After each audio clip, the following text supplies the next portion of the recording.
Oh, my biddies. I had to close that door. It bothers me when it's on. Oops, I don't have lights. There we go. There, maybe that's better. How are you?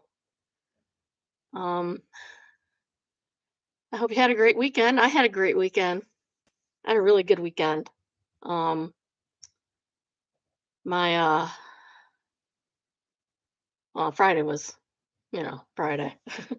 Saturday was mostly Saturday, but then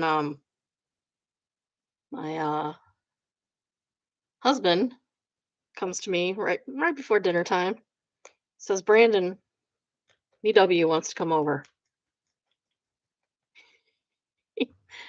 He wants to go potty in the potty and then watch his stupid brain rot show that he loves. I don't know why. It's the stupid look. It's Japanese. It looks like um AI anime, and it's just cars crashing. Like, I mean, cars from Cars, and Spider-Man and Superman cars, and it's complete brain rot. It's complete brain rot, but he loves it. He likes them crashing and catching on fire and falling in lava and stuff like that. And I don't get it at all. But he's 2. What are you gonna do? So we've decided he can't watch that in large chunks because he shouldn't be watching that in large chunks. But if he goes on the potty, he can watch it for half an hour. He thinks he needs to go on watch it every time he goes to the bathroom. Like, no, dude, this is a bribe to get you to go on the potty, which he has been. So he came over, he peed in the potty. He got half an hour of crashers, as we call it. Um, it's just the worst slop. I can't stand it. Uh, it's just got doesn't even really have a soundtrack. It's got like um clip sounds from YouTube. It's horrible. It's just horrible. But he loves it. So he came over, went on the potty. My son and his wife brought pizza. So we had pizza. It was a nice evening. Was not expecting it at all. That was Saturday night. Was not expecting that at all. So it was a nice surprise. Um Sunday, I asked my husband what he wants to do for lunch because sometimes we go out, sometimes we stay home on Saturday and Sunday. It just depends on what's going on. Um, so he's like, I figured we'd go out today because we stayed in all day yesterday. I'm like, okay. He likes to leave the house every day. I don't. He does. Even on weekends, he wants to leave the house at least a little while. He's like, I gotta go get Pop for work and stuff. Um, so why don't we go to, place in town? So we get to the place in town, and I'm like, "Oh, we have 2," and he's like, "No, they're already here." My other son and his girlfriend had lunch with us. So that was a very pleasant surprise. I was not expecting that at all. I love my kids. I love spending time with them. So we had a good lunch, went to the store, came home. The neighbor came over. Neighbor came over to see the Lego. Um, oh, I should show you the Lego. I do have that somewhere. Shoot, that's on my phone, isn't it? Darn it. Trying to think. Yeah, that's only on my phone. Maybe I have it here somewhere. Yeah, I don't. I'm not sure. Okay, no, I don't have it there. I can probably find it though. Let me tell him.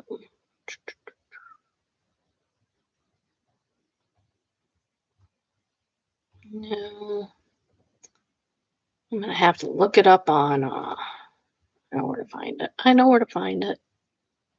It'll be fine. It'll be fine. It'll just take me a minute.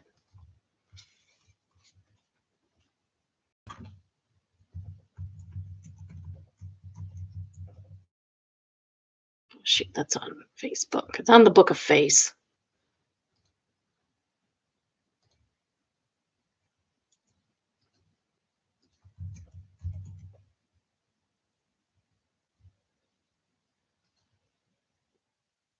Also, my phone stopped working again yesterday, so that was fun. Um,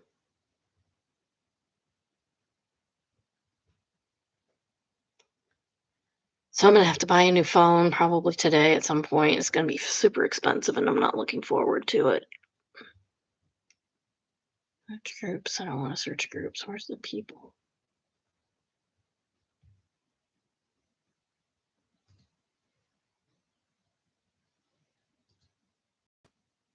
I know I can find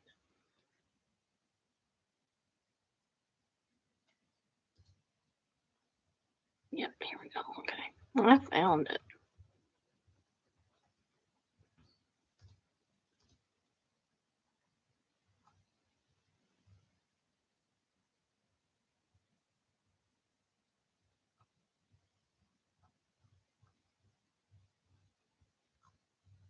There we go.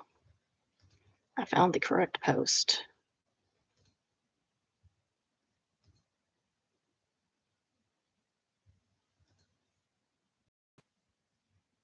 Oh, that's this open.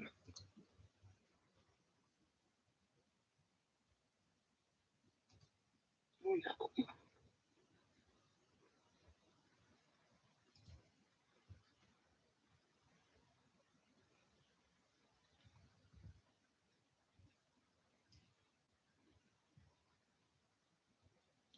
This will work.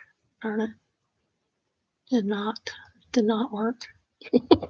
It did not work. Um, I don't have a Facebook on that account.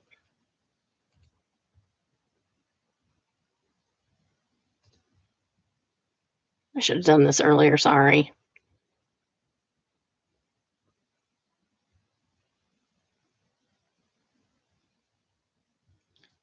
Do it. Okay.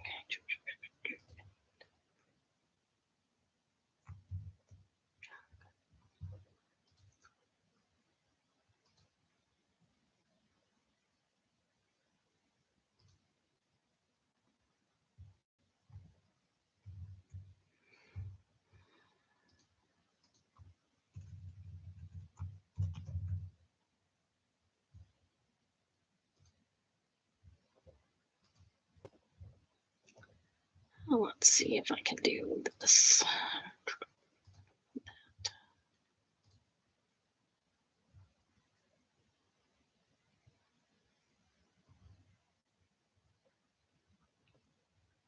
Maybe. Okay.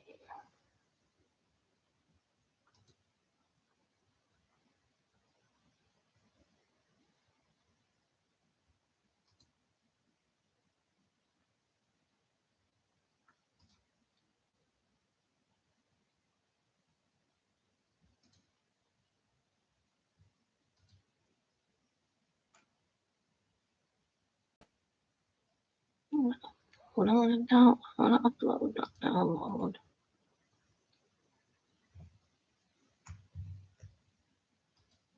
Yep, good. That worked. Okay, cool. Now we got it. We got it. Now we're cooking with something. Sorry.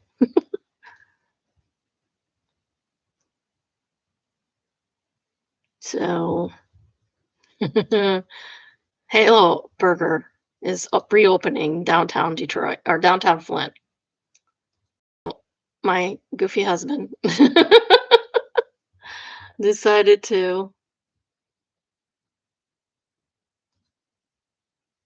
Yeah, that didn't work.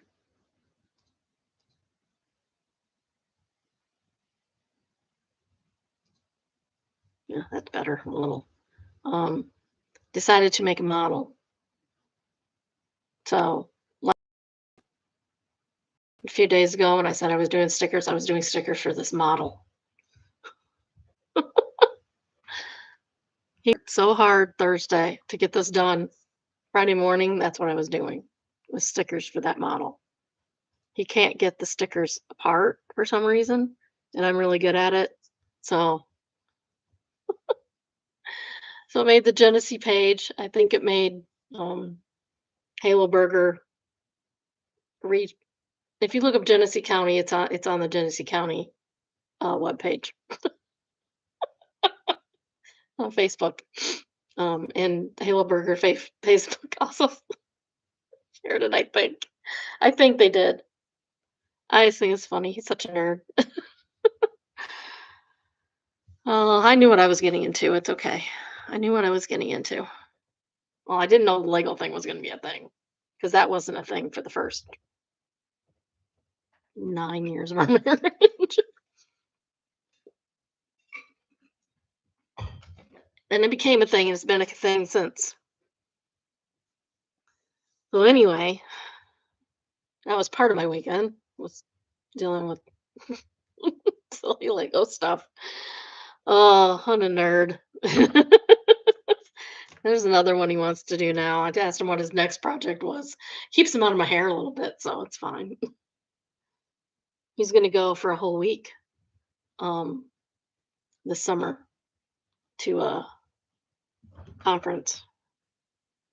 Let me get his hotel set up. I gotta look at that. I don't even know what dates it is because he doesn't tell me anything. Um, I wanted to, oh, and I had the kids yesterday, and they were cute, of course. BW's got this thing where he looks nice. He looks nice, so he has this. I'm looking nice. Aren't I nice? So funny. Oh, yesterday, what did he say? He said something really cute yesterday. Hold on. I know I have this. I just gotta go to the right.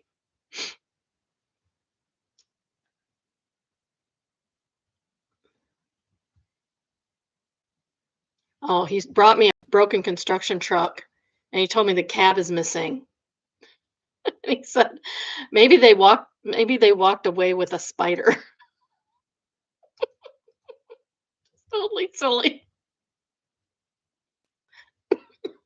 He's so funny. He's 2 and he is so funny. And little Mr. 4-year-old is so sweet. He is just adorably sweet. Grandma, I love you. He's getting so grown up. He's getting so tall. Oh my goodness. He looks like a little kid instead of a baby. Um, or something. Oh, so they were here yesterday, and of course he has to pee in the potty to get his little reward. And so he's trying so hard. We're in 2 pairs of pants because he's not. Gotta hold it peeper down. That's what they call it, a peeper. Gotta hold the little peeper down. And he doesn't like that because he pees on himself. But if he doesn't, he pees like underneath the seat and the toilet, and then it goes everywhere. So we gotta figure out how to fix that because this is not sustainable. Yeah, so 2 pairs of pants. I think I had him in his older brother's pants by the end of the day. Poor little thing. He's trying so hard. He got his reward because he's trying. He's doing what he needs to be doing. He's just, being on the potty and the pants and the floor, not in the potty. Well, he gets some in there. He gets about half in and half everywhere else, but he'll be fine. He gets it. He gets it. A couple of weeks ago, I did not think he was going to get it. I did not think he was getting it at all. His mom and I had a discussion that maybe he just was not ready physically. Mentally, he was. Mentally he got it. Physically, he wasn't. But now he knows exactly what he needs to do. He knows how to force it out if he wants to. And by wanting to, he wants to watch the stupid show. All right. Enough of that. Enough of my boring life. Um, Next we have Reality Roundup, Sister Wives Edition, Season 20, Episode 18, One-on-One Part 3. So the penultimate episode. Cross our fingers. Hopefully it's ever. I doubt it's going to be, but I don't know. Janelle and Christine are done with the show. I don't know about Mary. She should be. Cody and Robin. Maybe it'll become the Cody and Robin show. I'd watch that. I'd hate watch that any day. Because that could be an interesting, because those dynamics in that house are cray cray. Um, all right. So we open with David complaining that Cody said he had released Christine, saying that when Christine said she was done and left, that was that. There was no releasing her. She's not property. He says it's a power play and a mind game, and you don't do that to another human being. Then they want bitch some more about him saying he loved her, past tense, and Robin not being there. That drives me insane. Drives me nuts. Um, Robin says they wanted David there, and it was appropriate that he said it because he was there, because David was there. I don't care. It's like it's past tense. He's not still in love with her. He loved her. Past tense. What is wrong with that? It's insane. Of course you loved your ex-wife. You married her. You should love her, or at least have loved her at one point. Um, and they go over his apology to Janelle, and Cody says she was the safest and kindest option to go first. Then they rehashed all the stuff from when she first joined the family. It seems to be a lot of petty stuff like when to wash the dinner dishes. We've seen all this before. I'm not going to go over all of it. Couple notes. Janelle says that Mary and Cody equally wanted her in the family. She said she had a comfort with Cody from the first time she saw him and that she asked to join their family. So which is it? Does she ask to join the family or did they both pursue her? So I'm confused. And Mary, of course, has baggage because Janelle was her sister-in-law because she was divorced from Mary's brother. Although Janelle stayed very close to Mary's parents. So they were not, it was not, I hate you now because you divorced my son type of thing. Mary says that Janelle wanted her sons to have Cody's build. And that's not disturbing at all. Who thinks like that? Like, I'm going to marry this guy because I like how he looks. Like, she wasn't attracted to him. She was attracted to his looks. That's gross. That's really gross. I hope that's not true because it's Mary saying it and not Janelle. Janelle didn't say it. But ew. Just ew. Sookie called Cody out on the wives competing, and he says he wasn't promoting it. That doesn't mean that you didn't like it. Just because you didn't promote it doesn't mean you didn't like it, Cody. Just like all those other guys. Are they promoting it? Not necessarily, but they like it. Uh, he still says David knows nothing about polygamy, and David says all he was talking about was his own experiences. David says he's been around polygamy longer than Cody was in it, and he says he doesn't have to live it to understand it, and that's true. Then they talk about egos, and everybody agrees that Cody has a big ego, and they talk to everybody individually about Cody's ego. Like, we all know he has an ego, we can see it. He's a narcissist, so of course he has an ego. Robin and Janelle say they never felt like they had to compete for Jody's affection. For Jody. Cody's affection. They may not have felt it, but they were. From the outside, you could see it. Mary believes that she wasn't competing, but she was all about how she had to change to be accepted and couldn't do anything right. And that sounds like textbook competition to me. Tell me I'm wrong. Anybody? Am I wrong? And poor Mary. You shouldn't have to change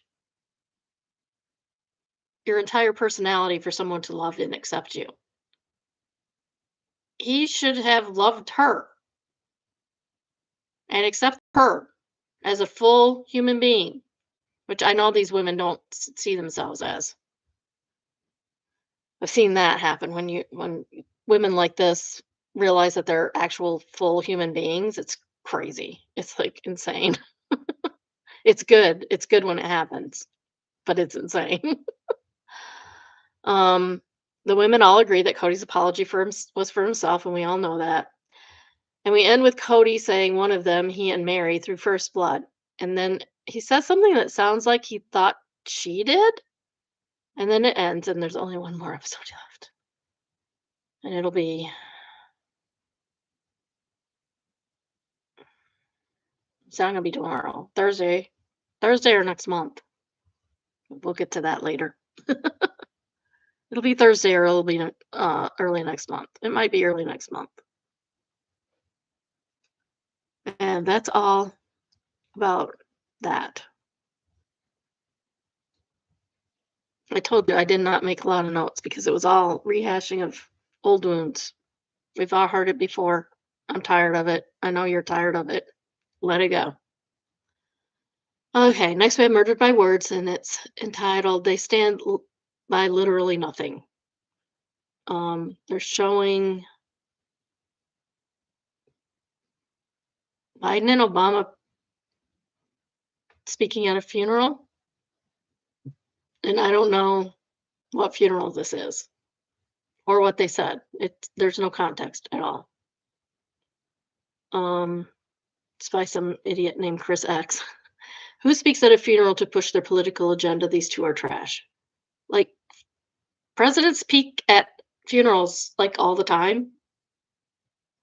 I've rarely ever seen anybody push an agenda at a funeral. They're talking about their person died.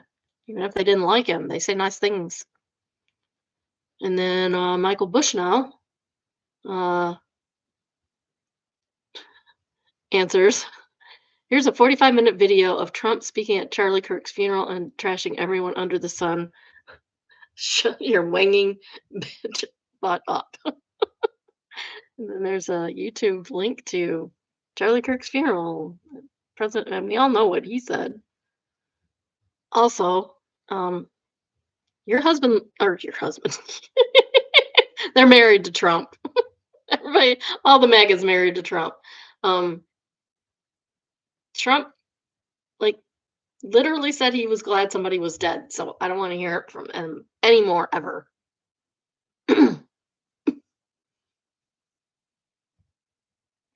Boy Alien has the first comment, and he says, easy to have the memory of a goldfish when you technically believe in nothing, stand for nothing, have no concrete and unswayable opinions.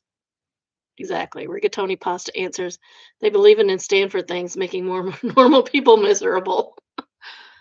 And ain't that the truth?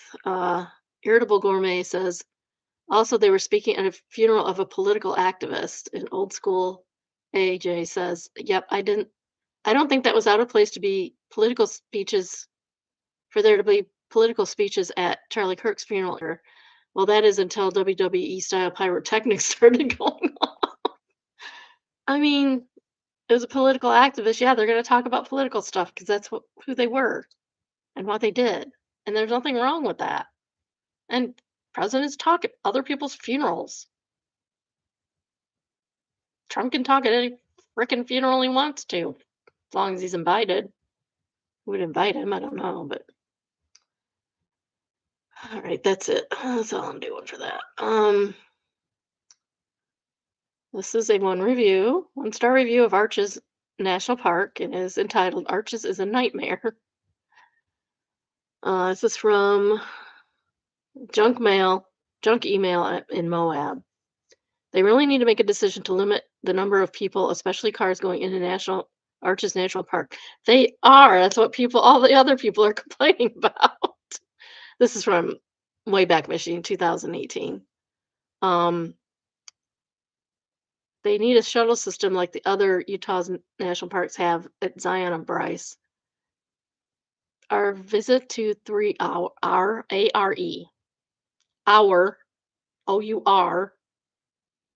our visit to 3 Utah national parks began wonderfully using the shuttle systems at both Zion and Bryce, and ended miserably at Arches with all the road and parking frustrations and impatience of other drivers and way too many people on the trails and Arches. In fact, the National Park Service is losing a ton of revenue at Arches. So each time we entered, no one was manning the front entrance, taking fees, and monitoring how many vehicles were entering the park. And this was in September. Sometimes national parks don't or have an open day. He was probably at an open day. I know we went to Sleeping Bear Dunes, which is also a national park, I believe. Pretty sure. Um, and it was a free day. Like anybody could go. And there wasn't a whole lot of people there because it was like September, October. Um, and kids are in school. It's Michigan. You don't expect the weather to be gorgeous, and it was gorgeous. Oh my gosh. Traverse City that weekend was absolutely phenomenal. I think it was in October. I think it was October of last year that we went. um, the National Park Service is so foolish for not even attempting to do anything about Arches National Park that Arches National Park is a shame and insult to the American national parks. Yes, that's on the national park. I won't go back ever again since I hated the environment to which the National Park Service isn't doing anything about at all about. Total waste of time and effort. And this was in September of 2018. So guess who was in charge of the national parks then? Same person as now, which means they're probably worse. Next, we have traumatized and back. We haven't had one of those in a while. This is entitled Landlord Retaliation Update number 2. Oh gosh. Guess we better go look at the previous ones, eh?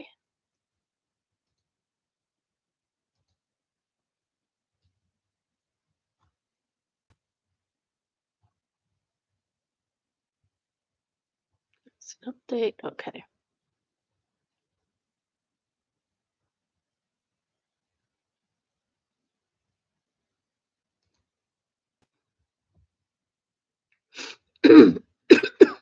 Okay, so the first one is from about a month ago.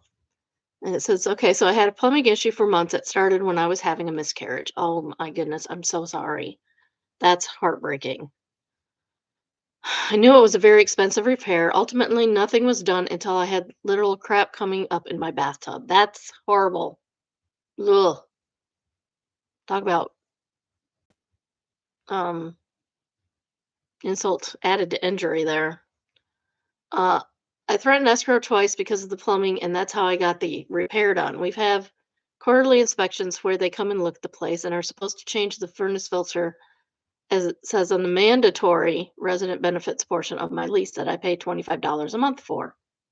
It's an awful lot of money to spend for a filter 4 times a year. Property manager is a bitch. Very slummy company, and the way she's spoken to me are horrendous. Anyway, she comes for inspection, took photos, didn't change the filter. She put a notice on my neighbor's door with his address. Seriously, how dumb can you be? That was meant for my fiance and I, and we must vacate or rectify the following. Seems to be unauthorized pets. Nope, I pay a non-refundable deposit for my 2 dogs. Excessive amount of dog feces. Also, no, we share a townhouse, and I'm very vigilant about picking up after our dogs. Lastly, a strong pet odor, which is odd because she complimented how good the place smelled, as I was cooking when she came in for inspection. Our dogs rarely have accidents, and if they do, they're promptly cleaned up. Maybe that was for the neighbor. It had the wrong address and wasn't for you. I know they don't like me because I refuse to let them walk all over me. I've been very persistent and vocal about reasonable issues being fixed. I can't fix their imaginary problems. I assumed they were wanting us to pay April's rent, and we were planning to try and evict us anyway after 30 days. So I took the rent money, bought a fifth wheel camper, and moved out. I'm not letting them know we left until the day before rent is due. I'm also leaving a bunch of furniture and crap I don't want for them to deal with because I know I'm not getting my deposit back and I want to make sure it goes to good use. Oops. I have a passive aggressive email ready to send when it's time. Ultimately, I tell them I can't fix imaginary issues, so we're leaving, and thank them for a legal way out of this lease because we'd already been wanting to break it. Place sucks and is really rough part of Dayton, Ohio. We're great tenants. Rent was always early on time. The only wave I ever caused was telling them to stop snaking the drain when the whole line is busted. And I was right. That's apparently a very expensive repair. Oh well. Place has to have running water to be habitable. Crap coming up in my bathtub is literal biohazard. Yes, it is. That's true. Like WTF would you do if that were your place? Anyway, they have virtually no employees or maintenance crew, and it feels really good to know they'll be scrambling to get our stuff out of there. They'll probably leave it for the next tenants. They're that lazy. Solid assumption is a top rated comment, and they say, I like how he dealt with it, but you better be prepared with evidence and proof because she will sue you, and you will have to prove that the place was uninhabitable and that there's a lawful eviction that you had no choice but to move out, which I think most courts would agree. OP answers, I have an entire folder in my phone proving their negligence and every interaction I've had with them has been via text. There's no way in heck a judge would sit with her and would side with her and I can almost guarantee it. Good. Document, document, document, document. Save every bit of evidence you possibly can. Usually they don't have any. It's not uninhabitable at the moment. She just made up BS and slapped a notice to vacate on our door. Official eviction would start in 30 days if we didn't fix the issues, but there weren't any to fix. I asked for proof. And they said nothing. Edit on our neighbor's door. That's how bad they suck. They didn't even get the notice to the right address. Are you sure? Are you sure they just didn't get the name wrong on the other people's? I'm just saying. I'm just saying. Okay. Landlord retaliation update. And there's texts.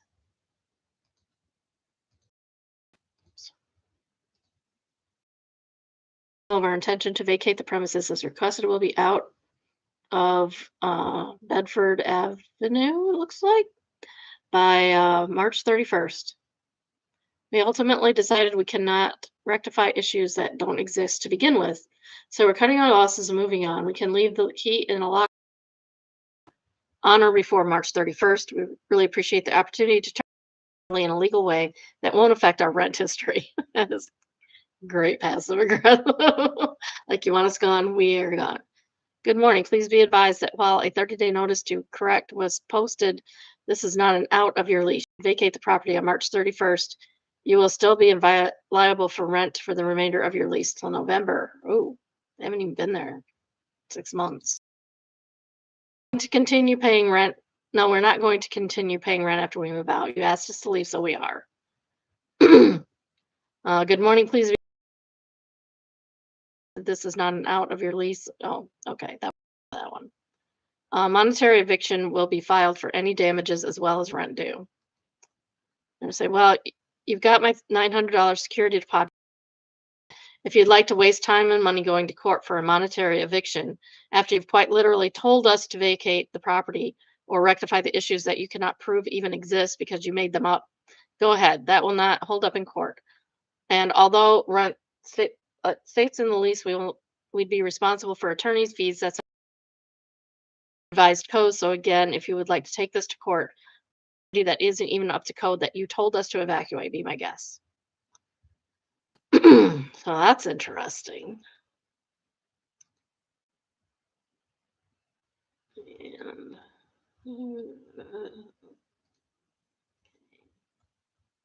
this is the one that we're doing now.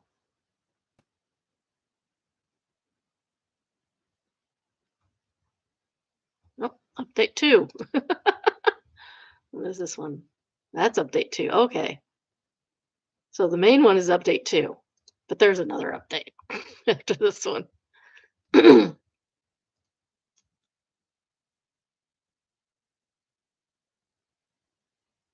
is that not showing up? Let's see that. Okay. Update 2.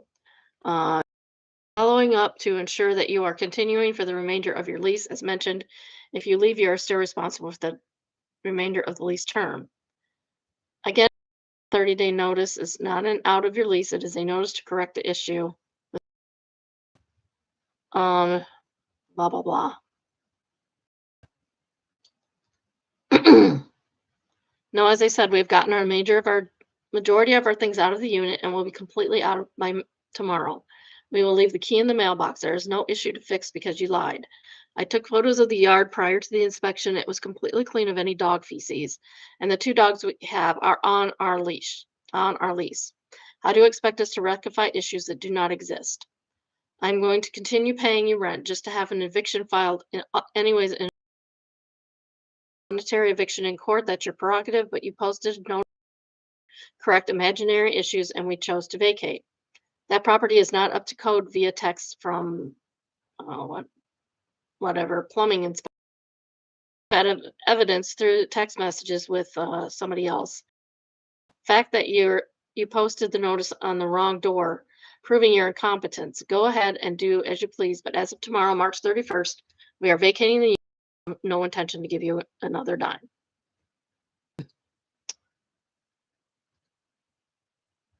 And they don't have any. Do that. Okay, there we go. So the bottom one email is one I missed on the 25th, and the top was a following up today. Second slide is my response. I don't even care what they're going to say at this point. They're crappy slumlords that rent out properties that aren't inhabitable by Ohio law and treat you like absolutely crap when you expect those issues to be rectified. Sue me. I'm bipolar and I countersue for emotional distress from A, being rude to me and leaving me without working plumbing for over a week, and B, filing a notice to correct or vacate imaginary issues. Even if it affects my rental history, if I lose in court, doubtful they'll even take me because it costs money. I'm not giving them another winging dime until I'm told by a Montgomery County judge that I must do so. I don't want any advice on the comments. I'm set on what I'm doing and I'm aware of the potential consequences. Frog says, I fought an eviction and won because I documented everything, so it can be done. I agree. It probably can be. Non-inflammatory fun says, same here. It was so dumb. They said I hadn't paid through the online portal. I had the receipt. The payment company would have it. They refused to check that out, added late fees and late fees. I went to court, defended myself because I couldn't get a lawyer to reply, and won. Spinner of Yarn says, I imagine a judge wouldn't look kindly on them since you were able to provide receipts via the landlord's own system. That probably has a judge deciding the landlord wasted their time, and judges don't like that. That is true. OP answers the comment, the main comment.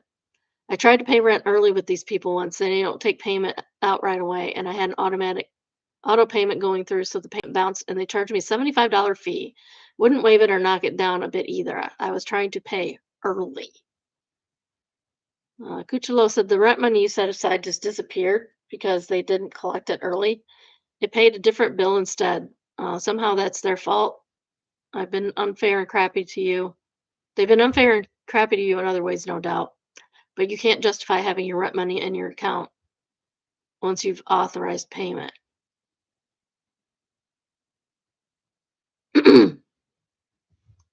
That's weird. I don't understand that one. All right. And there's another update.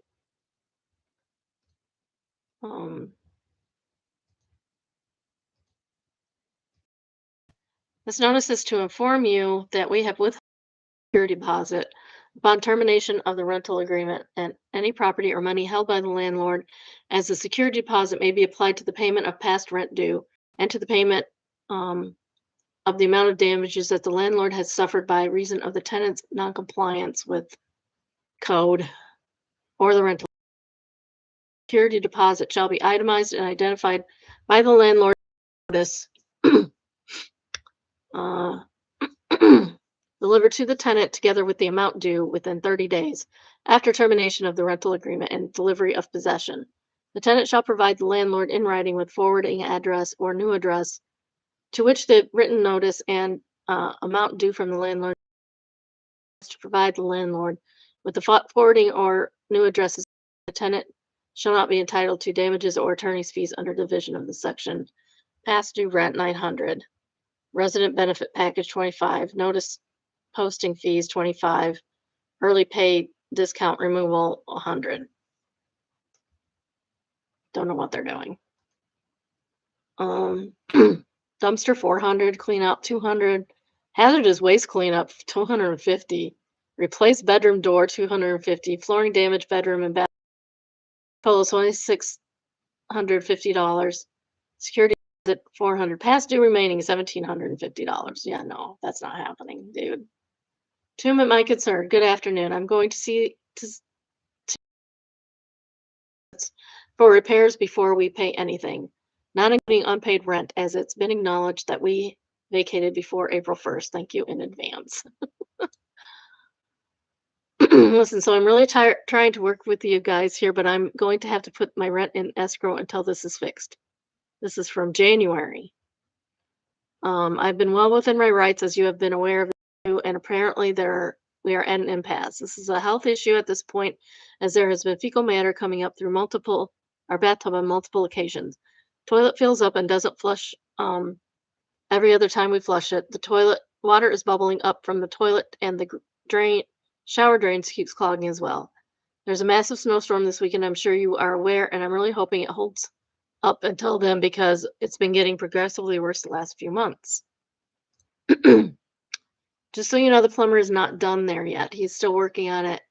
And also, just so you know, you have to give us 30-day notice, reasonable time before you put your rent in escrow. And you would have been up to date on your rent, as I'm just giving you that heads up so that you won't waste your time going to court and getting it thrown out. If you do more money because it would get thrown out, you have to give us 30 writing before you can grow it. And you have to be up to date on your rent in order to escrow it. They don't even tax. It's terrible. And now you have that stupid $25 NSF fee from you're bouncing your rent payment. So just work with the plumber on getting it fixed. I'm up to date on my rent, and I'm pretty sure that a health code violation might exempt me from the rule. Landlord retaliation is against the law. You cannot retaliate by throwing me out because I am asking for a habitable apartment. I just had surgery and I have an open wound, so I need to be able to shower. I've also been trying to get in touch all day, and it isn't until I let you know my intent to put rent into escrow that you've responded to me. I didn't bounce my rent payment either. I paid in advance, and I had auto later and didn't notice before the payment finally left my explained earlier. I have every intention of paying you every dime I owe you once this issue is resolved. Funds, that is in fact bouncing a payment. So if you have to do another payment come out of your bank account and you no longer have enough money in your account to pay the rent. Yeah, that's a vicious circle, isn't it? That's nice. There's no landlord retaliation. I haven't retaliated against you. If you don't pay your rent, I will put a 3-day notice for non-payment of rent, but retaliation against you would be evicting you even when you're trying to do your stuff or I'm trying to not repair stuff. Please don't get legal advice from Facebook. Oh, I'm telling you this as your landlord who actually handles situation like this all the time. If you don't want to, I mean, you can say anything you want as a landlord, whether it's true or not, it's a whole other story. And a lot of the times it's not true because they like to get their legal advice from Facebook. You don't want to waste your time putting your money into escrow. That's fine. They can put their money in escrow if they want to. And I have the money and I could process the payment again if I'd like to, but I really need this issue actually addressed rather than putting a Band-Aid on it. I don't have to answer my phone 24 hours a day, 7 days a week. Actually, you do, because there's emergencies that happen. I have to respond to you within 3 business days because that's my policy, but it's not law. No, the law is stricter. I don't have to ever respond to you. That sounds like a threat. I can have my office staff respond to you next week when they come back from vacation, as long as I send a plumber to your house. Please don't get your legal advice from Facebook. I'm not getting legal advice from Facebook. I already know what is my right, as I've already been in touch with mediation. Lord, when I'm having a plumbing issue that is a health hazard, you absolutely do have to respond to me. And then a copy of the Ohio code. If there was an emergency line to call or any line to call for that matter, I would be on it. That'd be one thing. I'm not speaking to you personally having to answer me as I'm messaging the line that I always message to communicate. The way you're speaking to me is entirely unacceptable. I appreciate you handling this issue with urgency in advance. I'm sure you do appreciate the urgency that I've been handling. There was none. I'm sure you are thankful that I had somebody out there at the same day and in every day since, and we will continue to do so. Have a great evening. The office is closed. Um, I'm just making sure my requests are documented. You haven't communicated with me since last night, so I had zero way of knowing what the issue was being addressed. The plumber has. He was there yesterday. I don't have to communicate with you every 2 seconds on non-current communicating with tenants who are trapped in. Thank you. No, he hadn't. Hasn't. He said he knew from you the last time we spoke. We don't have a working toilet, and the tub has sewage in it. Pretty sure that warrants communication, but whatever. At least the tenants that are use the bathroom. Here's their 30-day notice to quit.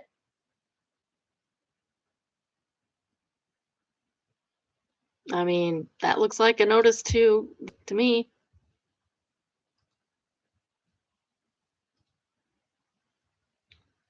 Repost for censorship.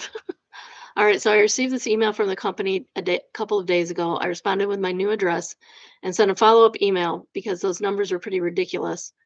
I should have asked for photos of the damages as well because I have no wanging clue what hazardous waste they were referring to unless it's the imaginary dog crap outside that I have yet to see a photo of.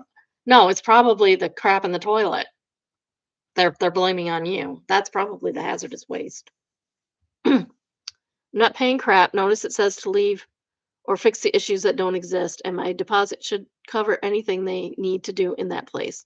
Bedroom door needed to be replaced regardless because it doesn't fit the frame, and the damage is quite literally from us trying to close it.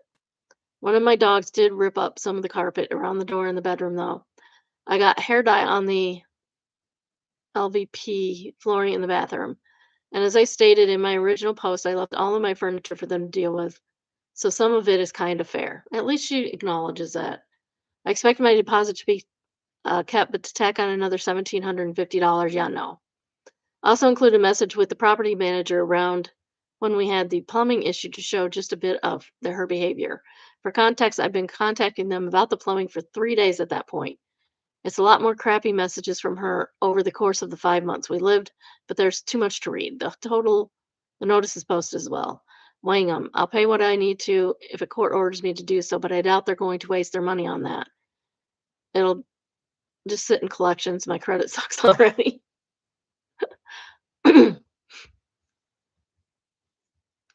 Educational trash says pet feces and pet odor are listed while you have raw sewage in your tub. LOL. OP says seriously. Quaint Knitter thing says you should have told them that wasn't pet feces on the lawn. You just don't have anywhere else to crap. Um, Mars Volta is the second top rated comment and says this would be perfect for a daytime court show. I'd love to see Judge Judy rip her apart. Hunter says even Judge Millian would have fun with this. Anna Lux that says call code enforcement if you can. That's the best way to start in Ohio. Then demand photos of the damage, photos of the repairs made, and itemized receipts. Ohio also has laws about what's reasonable for a repair and is on them to prove it. They can't count wear and tear and all the things that includes. Tell them to put up or shut up, and please tell me you took pics and videos of everything before you and after you moved. And OP says they already filed a report to code enforcement and they took pictures, they took photos and video of the final walkthrough. And then that she's telling them that Ohio has legal aid and she has been in touch with legal aid. So that's good. Zimithra says, good Lord, that manager sounds absolutely unsufferable. I have been following along for a while, but seeing how she's talking to you through these texts with plumbing issues is so unprofessional. I hope you get every cent you deserve. I'm going to look and see later on if there's any more updates on this one. Um, so that we can, you know, you know. Um, Next is from What Should I Do? And it is entitled, Should My Sister and I swap others' children for the week? Oh, for a week. That is not what I saw. My younger sister, female 35, wants to bring my son, male 17, on our upcoming trip to Italy next month during my son's spring break. After him telling her he always wanted to visit Italy. That sounds nice. That's a nice auntie thing to do. When she mentioned it in conversation with me when we recently visited each other, she wanted to do something special for him since he got accepted to a top college for next year and wants him to experience a vacation since my husband, male 45, and I, female 47, struggle financially our whole lives and we don't have money to do trips. She's well off since she recently made partner in her accounting firm. I appreciate her generous offer and said that you didn't have to do this for us and it's not her responsibility. No, she wants to give your son a gift. It has nothing to do with you. She also recently divorced her husband, has a 4-year-old daughter with him. She was granted full custody of her daughter in court since her father has issues, which I won't say out of respect for her. We both only have one offspring. I asked her who's going to take care of her daughter while she's out of school and to bring her to school. She said, did she make any arrangements? She said that I could repay her the favor and she'd take my son to Italy with her and do a 10-day child swap. She thinks that this would be a cool experience. What do you guys think? I think that's fine if you want to do that. If you don't want to do that, that's another issue, but that's seems reasonable. She's taking your son on a trip. She has a kid that's going to need care. I would do that in a heartbeat. If somebody took one of my kids on a trip, I'd watch their kids. I love their kids. I love my nieces and nephews. Do you not love your nieces and nephews? Literally Phantom says, winging awesome opportunity for everyone involved. I lived 4 years in Italy. It is literally one of those once in a lifetime kind of things. Would it be what would be the possible reason not to allow it? Tal says doesn't want to mind a 4-year-old so her son can literally live his dream. Exactly. Jeeves says no loving parent. Jeeves said no loving parent ever. If my brother wanted to take my kid on an epic journey and the cost to me was to watch his 2 kids, I'd be like, when do I pick you up from the airport and when does my kid need summer clothes or winter clothes packed? Exactly. Exactly. You love your niece. If you love your niece and you love your son, you would do this in a heartbeat. I don't understand. I do not understand the issue at all. Blonde Blondie says exactly. This is the sister's daughter. Is the sister's daughter a terror or special needs or something? Otherwise, I don't understand why this is a question. Or if OP doesn't trust the son and or the sister regarding drinking, etc. He's 17. I don't know what is the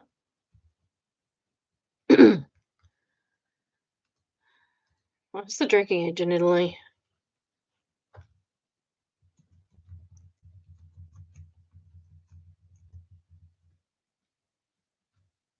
If he's 18, he's not going to be able to get booze anyway.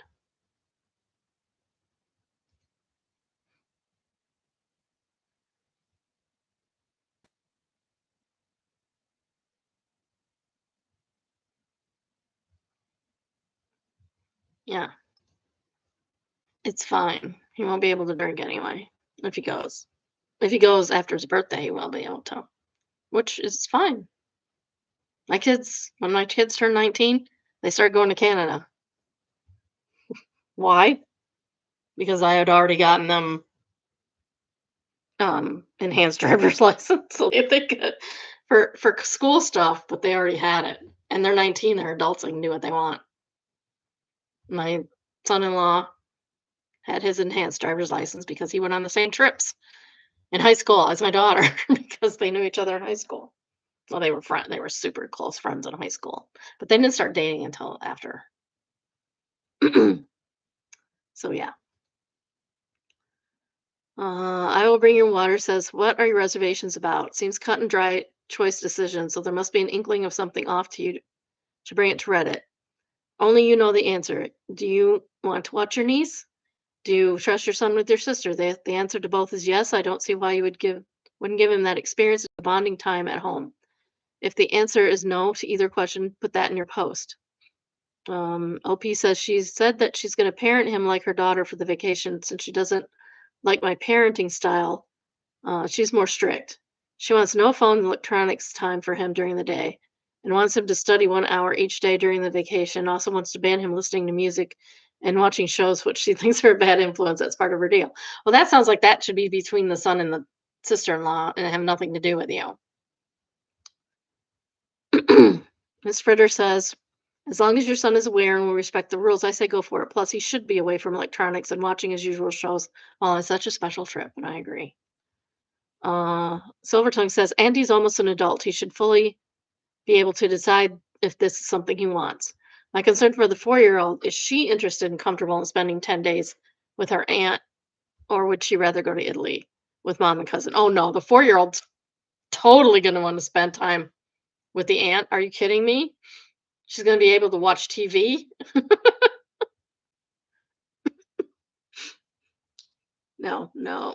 Well, that sounds like a win-win for all the kids. All the kids and all the adults.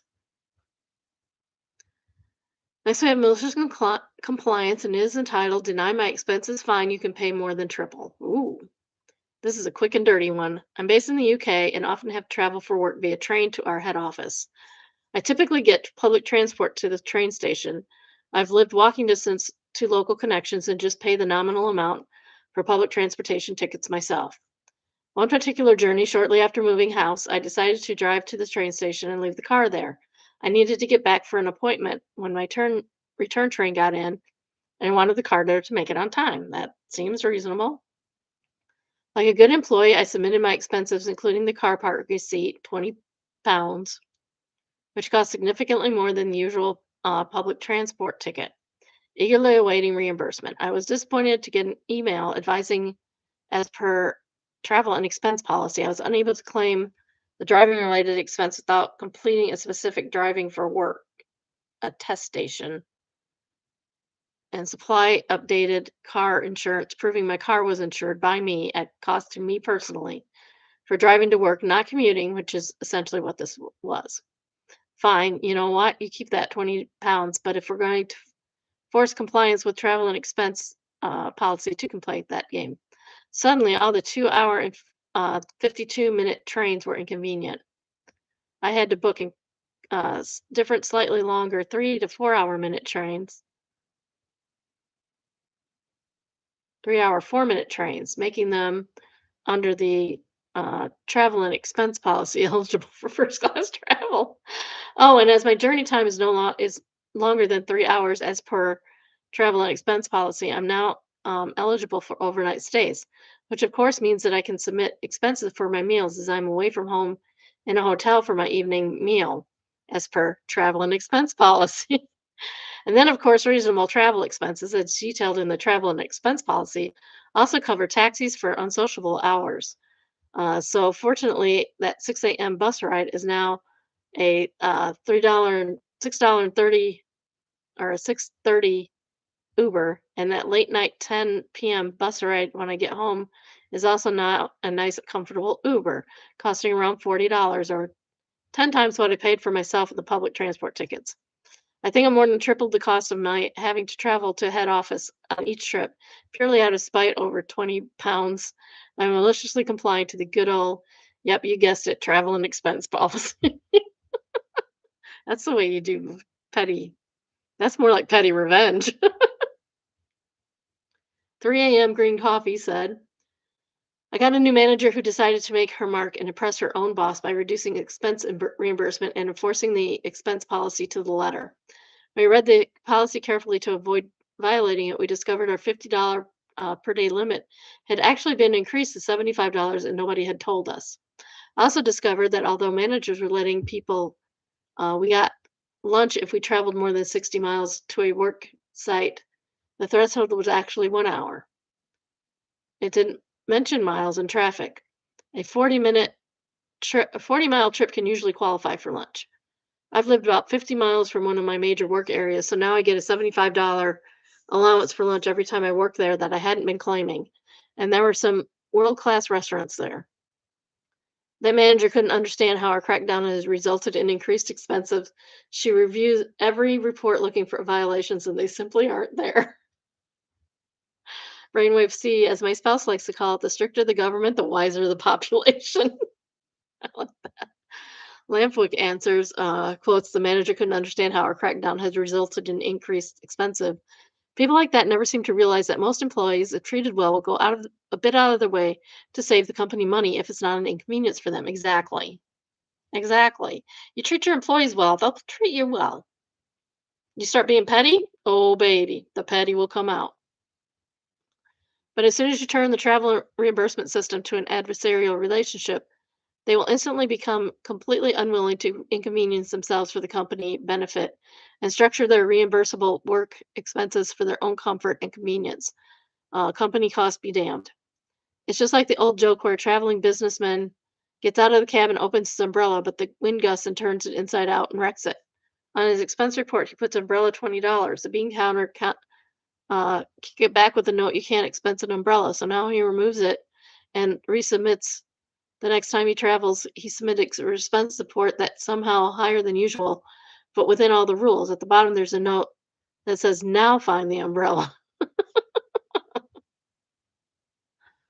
Expert analyst answers, I was a project manager in a company in Minneapolis, privately owned. My team and I had a customer in Los Angeles we would meet with every few weeks. Our standard schedule was to leave work at 5 for the airport. We would meet our client at 9 over dinner, and then we would be in his office by 7 a.m. and work all day. At 6 p.m., we would head for LAX, usually get home about midnight. The owner expected everyone to be at their desk at 8 a.m. Then he had the great idea to insist that our airline miles come to the company. We had internal travel company, so he issued a new airline IDs. So the next time we traveled to our client, we changed the schedule, so we only traveled during work hours. We left at noon, arrived by 5 p.m., checked into our hotel, met with our client for dinner at 6 p.m. instead of 9. We started work at 7 a.m. the next day, took 1 hour lunch, and worked and quit working at 5. Then we returned to our hotel, had a nice dinner, and went to bed. The next morning, we get to the airport at 9 a.m. and arrived at Minneapolis at 2 p.m. Then we picked up our messages, and went home. Some of us were so petty that we had the airline delete the frequent flyer number assigned to the company. He never figured out why flight credits never went up. So stupid. It's awesome. Like, where do you get off? Like, yeah, one of the perks of traveling a lot is to get your airline miles because you're not getting paid 24 hours that you're gone. The whole 24 hours, you're getting paid for the 8 hours you usually work, even though you're working 16 and sleeping for 8 on the clock. That should be on the clock. So yeah, one of the things is airline miles so that employees can take advantage of that on vacations. That's like vacation pay, basically. That's like your extra vacation pay for being not at home, not comfortable, having to eat out instead of making all of that. It's crazy. And my husband's so cheap, he will do everything. He worked out of town for 9 months, and he would eat in his hotel room and not even use his expenses. It's crazy. He's nuts. Why not two answers? My company didn't even do a budget allowance for meals on my company card. My manager just said to me, "Don't take the piss." Most days when I'm out of the office, meaning I'm entitled to lunch, I get McDonald's, Greg's, or Tesco meal deal. Occasionally, when I'm staying in a hotel overnight, meaning I'm also entitled to dinner, I might treat myself to a nicer dinner and a drink around 30 to 40 pounds, depending on if I get dessert. Wow, desserts are only 10 bucks. Wow. Everyone else who travels for work is the same. The only time it gets more pricey is if there is a group of us, and especially if there's an area manager or director present. But if the day ever comes that the company turns around and says there's a maximum spend per person for lunch or dinner, I know fun well everyone is spending as close to possible to that limit. Yeah, we got more. We got more stories. I used to work at a semiconductor on acid benches in as field service. I changed companies, and my new company did not provide company uniforms or clothing allowance. I think that might be illegal where I live. We worked a lot on old equipment, thoroughly soaked in acids for years to decades. I don't care how many times you neutralize the acid, it's still hot. Long story short, we made went through a lot of clothes. Can't wear clothes full of holes to the customer site. Anyway, we begged them to change the policy, and they flat refused. For those safe safety concerned people reading this, yeah, we wore acid gear, but when working on old acid benches, you eventually get acid on your clothes. Yeah, that makes sense. I mean, you're gonna get it somehow. Newer equipment, not so much unless you were really careless or someone else is. What did we do? We didn't run up our company credit card to pay for new clothes. We could have, but that was too easy to catch. We ran out of our time cards to pay for clothes. We were road warriors. Company had no clue how many hours we were actually worked and had to take our word for it. 1 hour of OT after taxes would pay for a new pair of pants or a new shirt. Got acid on your boots? Well, that'll take several hours of OT to pay for. Generally, we put the extra time into travel hourly, so paid travel. Between traffic jams and late planes, it was super easy to do. As an example, I've had plenty of 6 to 8 hour travel by plane days turn into 14 to 16-hour days due to flight delays, and that's without padding my time clock. Yeah, that can happen. So, common commute to a customer site that off hours takes a bit over an hour can easily turn into a 3 or 4 hour commute during rush hour. Again, that's not padding time, that's just what it takes. Don't pad your work if you're not actually working. He was actually commuting, so it counts because they were paying him to commute. Don't do that if you're not actually working, because that is can be considered fraud. But they should have paid for his uniforms, for his clothes, especially since because of the nature of his business. Next, we have evil buildings, and this is the iceberg, and it currently houses the office of the Palantir in Tokyo, Japan. It is really cool looking. Oh, okay, there we go. It's not coming up. That is super cool. Or what? I love it. That's neat. That's a really neat office building. Company is evil, but the building is it.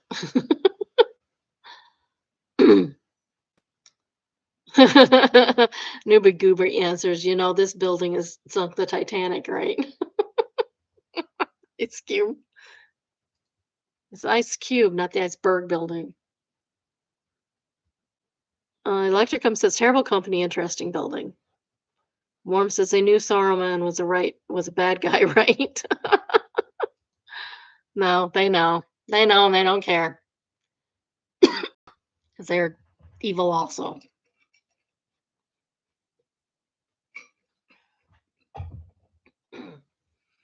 All right. Next is AITAH. It's entitled AITAH for making a mom pick up her daughter in the middle of the night for my kid's sleepover. No, no, you're never the a-hole for that, ever. Some kids just can't handle it. This weekend, I had a small birthday sleepover for my 8-year-old daughter and a couple of her friends. The night started completely normal. Girls had snacks, watched movies, went to bed around 10:30. But around 1:30, one of them came into my room crying and woke me up. Single mom here. So there's no man in the room, don't worry. Even if there was, who cares? Stop, stop, stop with that. Like if a dad or the good stepdad was home, who cares if the little kid walked in with the two people in their bed?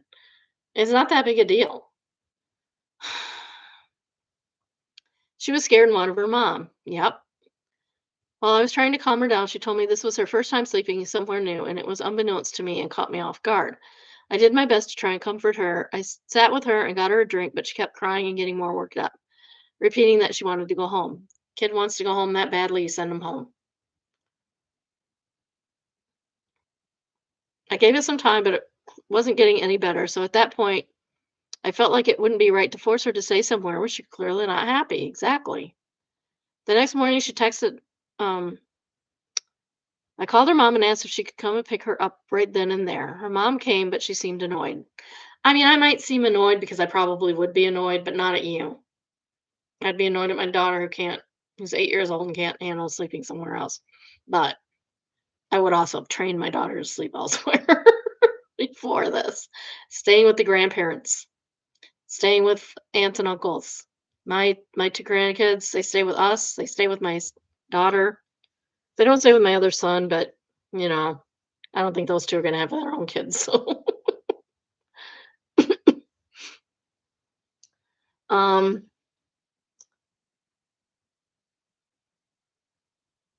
the next morning she texted me saying she wished I had just waited it out until morning because now her daughter is embarrassed and might not want to try sleepovers again. Well, that's on your daughter, ma'am.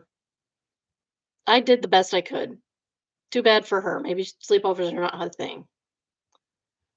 Where I'm frustrated is that I feel like I was put in a bad situation and destined to fail from the start, no matter what. Yeah, I'm sorry, your daughter woke me up in the middle of the freaking night and wouldn't go back to bed.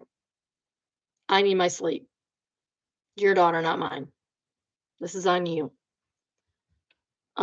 I wasn't made aware of this that this was her first sleepover. I don't think it's fair to use someone else's house, especially during their child's birthday party, as a guinea pig without giving a heads up. I'm not mad at the girl at all. I really feel bad for her, but I also don't think it's my job to handle that level of distress all night. But I'm wondering if I should have just stayed with her a bit longer to see if she'd go back to sleep and try to push things through until morning, as the mom said. No, no, absolutely not. McRae says, Ente, I'd be furious to discover that my child had been begging to come home because they were scared and someone kept them against their will. It's not on the parent, it's on the parents to guide her through the situation and help her understand her feelings, why she felt what she did, and make sure that they put a safety net in for her the next time she tries. As a dad, I'd be extremely grateful to you for sitting with her and treating her with kindness and then calling to get her home. Exactly. First Doofa Ankh says, my daughter is 17, and if she wanted to come home from a friend's house, I'd go get her, no questions asked. Exactly. Especially at 17. I don't know what those kids are getting into at that age. Um, Red Wanderer says, a great piece of parenting advice I saw uh, was not only give your kids carte blanche to ask for a ride home from anywhere, no questions asked, but to include a signal if they need you to take them heat for it. Exactly. Yes. I always told my kids, if you if you need to come home, you let me know. Let me know. It never happened. My kids are very independent and self-reliant. It never happened, but they knew that all they had to do, if they didn't want to go somewhere, all they had to do was say, "My mom said I couldn't," and let me know that. Uh, blame it on me. I always told them, blame it on me. Tell them it's my fault. Tell me you have a crappy mom. You can blame it on me. But all their friends loved me, so it didn't work so well. They were scared of me and they loved me. Explain that one. Um, for example, if they text you the shrimp emoji, that's a cue to call them and remind them that they have a test to study for, or tell them Aunt Jane is in the hospital or whatever excuse they need to come home right now. I feel a bit I feel better that my kids will always be comfortable asking me to pick them up from a situation they are uncomfortable in, and they won't hesitate because they won't don't want to risk social embarrassment. She's not all that, says, I've told my son this exact same. Blame me. I don't care if your friends don't like me because I'm making you leave. I will always be the reason and I will always come get you. Yes, exactly. Hader said, my mother did this for me as late as 19 when I was out of a sketchy situation when a friend was trying to get me to have a threesome with some guy she just met. Sorry, no can do. My mommy is mad at me and I have to go home. Yeah, exactly. You're tell them I'm mad at you. Tell them whatever you need to tell them so that you can leave or call me to come get you or whatever needs to be done. My kids had cars. They bought their own cars when they were 16, 17 years old. So they always had their own cars. Um, except the youngest one. He um didn't wasn't even driving in high school. He didn't drive till he was like 20 years old. I don't know why. I was carting him around forever. I'm like, "You really need to get a driver's license, dude. I'm tired of taking you everywhere." I'm tired of driving through the rain. That's not happening at our house to come and get you. There's a weird spot near where we live where it's always like the weather's always different there for some reason. I would leave the house, go to get him at work, which he worked near where I worked. But our schedules never managed to mesh up so that I could just drop him off and pick him up. Um, I swear, every time there was a torrential rainfall on the way, he would get in the car soaking wet. Like, what's all this rain? I said, I don't know, but it ain't raining north of Clyde Road. There ain't no rain at our house. And we drive right out of it. It's weird. It's a weird weather situation there. Second top-rated comment is from a part ad, and it says, "NTA, if it wasn't your job to handle that level of distress, the little girl asked to go home. You did the right thing. ETA, thank you for the awards." Goose on the Loose says, also, the kiddo's mom's reaction is the reason the kid is embarrassed. Don't let this keep you up at night. That's probably true.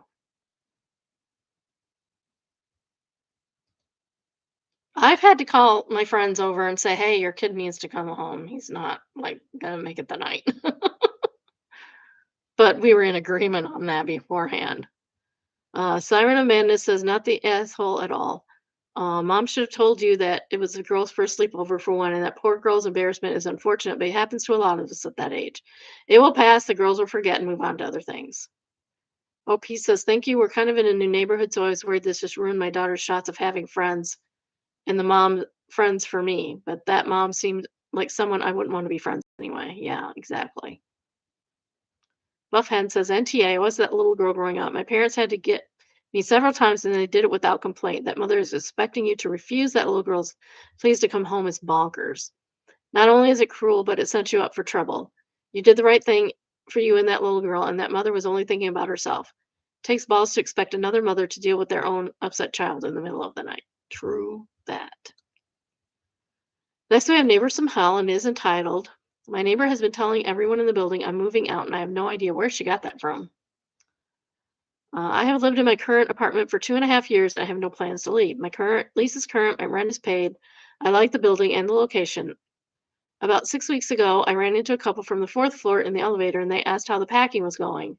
I said I wasn't packing for anything, and they looked confused and said they'd heard I was leaving at the end of March. I told them that was not accurate and assumed somebody had mixed me up with another tenant. 2 weeks later, a neighbor I'm friendly with texted me asking if I'd already found somewhere new and whether I would be giving up my storage unit in the basement because her brother was looking. Last week, the building superintendent mentioned in passing that he had been needing to ask me how the move out inspection timeline. Three separate people, all with the same information, all tracking back to a conversation with my neighbor directly across the hall. A woman I barely know beyond polite hallway interactions. I've never told her I was moving. I've never told anyone in this building I was moving because I'm not moving. I knocked on her door yesterday and asked her directly. She seemed genuinely flustered. She must have misunderstood something and closed the door fairly quick. I don't know what she must have understood or from whom because I have not had a single conversation with her that went beyond commenting on the weather in the past 6 months. My storage unit is currently fine. My lease runs through November. I have absolutely no idea what's happening or what she is trying to achieve by doing this. Signal Bloom says she must have misunderstood something as doing a lot of work for someone who has never had a real conversation with you. OP says that's what got me missed once maybe, but a whole moving timeline off hallway small talk is not buying it. I was once looking for a new job at my old job that had been there for quite a while. I looked for over a year for a new job. Just wasn't getting anywhere with it. I finally did get a new job, but I think I looked for 2 years actually.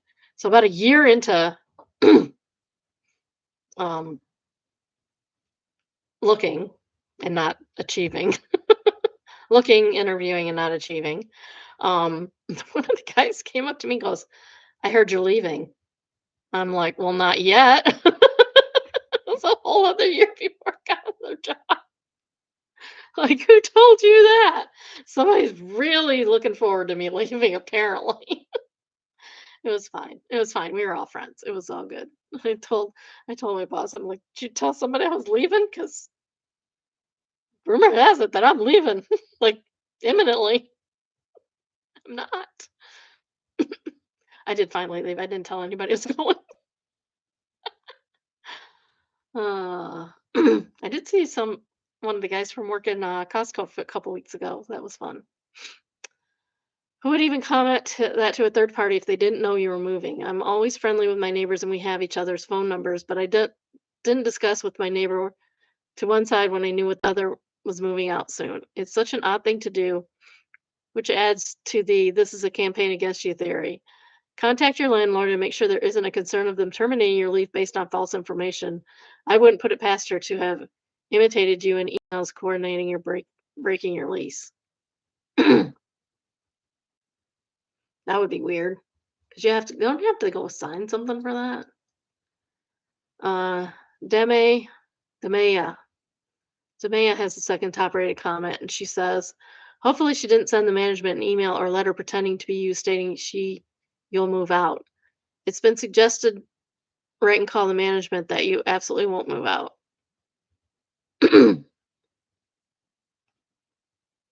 Yeah, that would be a weird thing to do.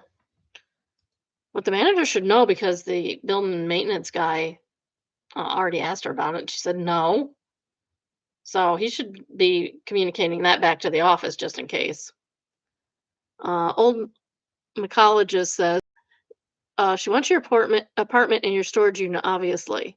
Call the highest person in your rental office. Tell them you are not moving out anytime soon. She was trying to push you out, complain about her so called gossip to management.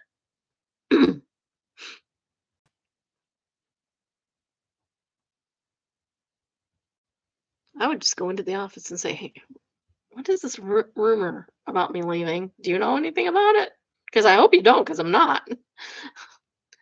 Next, we have Benign Existence, and it is entitled I Caught My Kid Reading After Bedtime. My kid is in first grade. We've been in the I already know how to read, but I hate it and don't want to practice phase.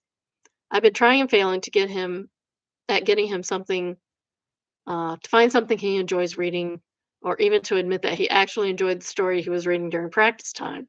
Last night I got home a little after his bedtime, so I went to see if he was still up so I could say goodnight. Yeah, I'm still awake, Mommy. I was reading Goodnight Biscuit. Okay, good night, sweetie. Sleep well. Literally the first time I've seen him reading a book without being told to do so.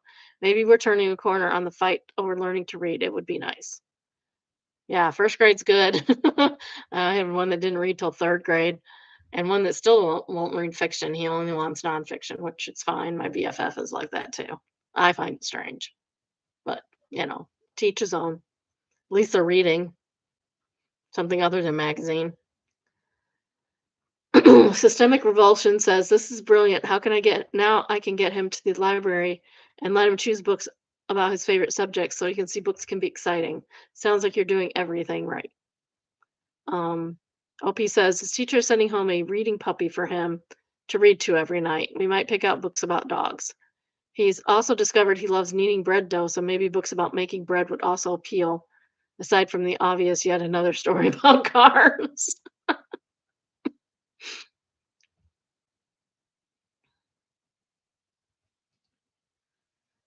Next, we have Found Satan, and it is entitled No One Will Ever Know. Oh my. This is reposted from Pizza Crimes. It's a pizza crime. It's a crime. Oops. Let's take the other ones in little pieces and then make a little look whole, and you take the giant piece of pizza. That's just rude. That's just rude. Don't do that. That is Satan. That is satanic. RUX says the greed they spoke of in the Bible. Goose the Chews uh, says this greed sickens me, and Bochi Raku says this greed hungers me. Tegan says, "How are they going to know?" Maybe it's Tegan. Uh, Angelicito says they're going to know.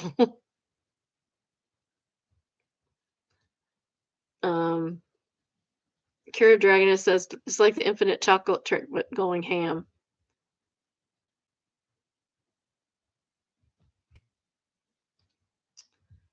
Next, we have Just No Mother-in-Law, and is entitled, oh, it's Just No Mill, sorry. My mill put her hands on me and physically restrained me when I tried to take my baby home. What?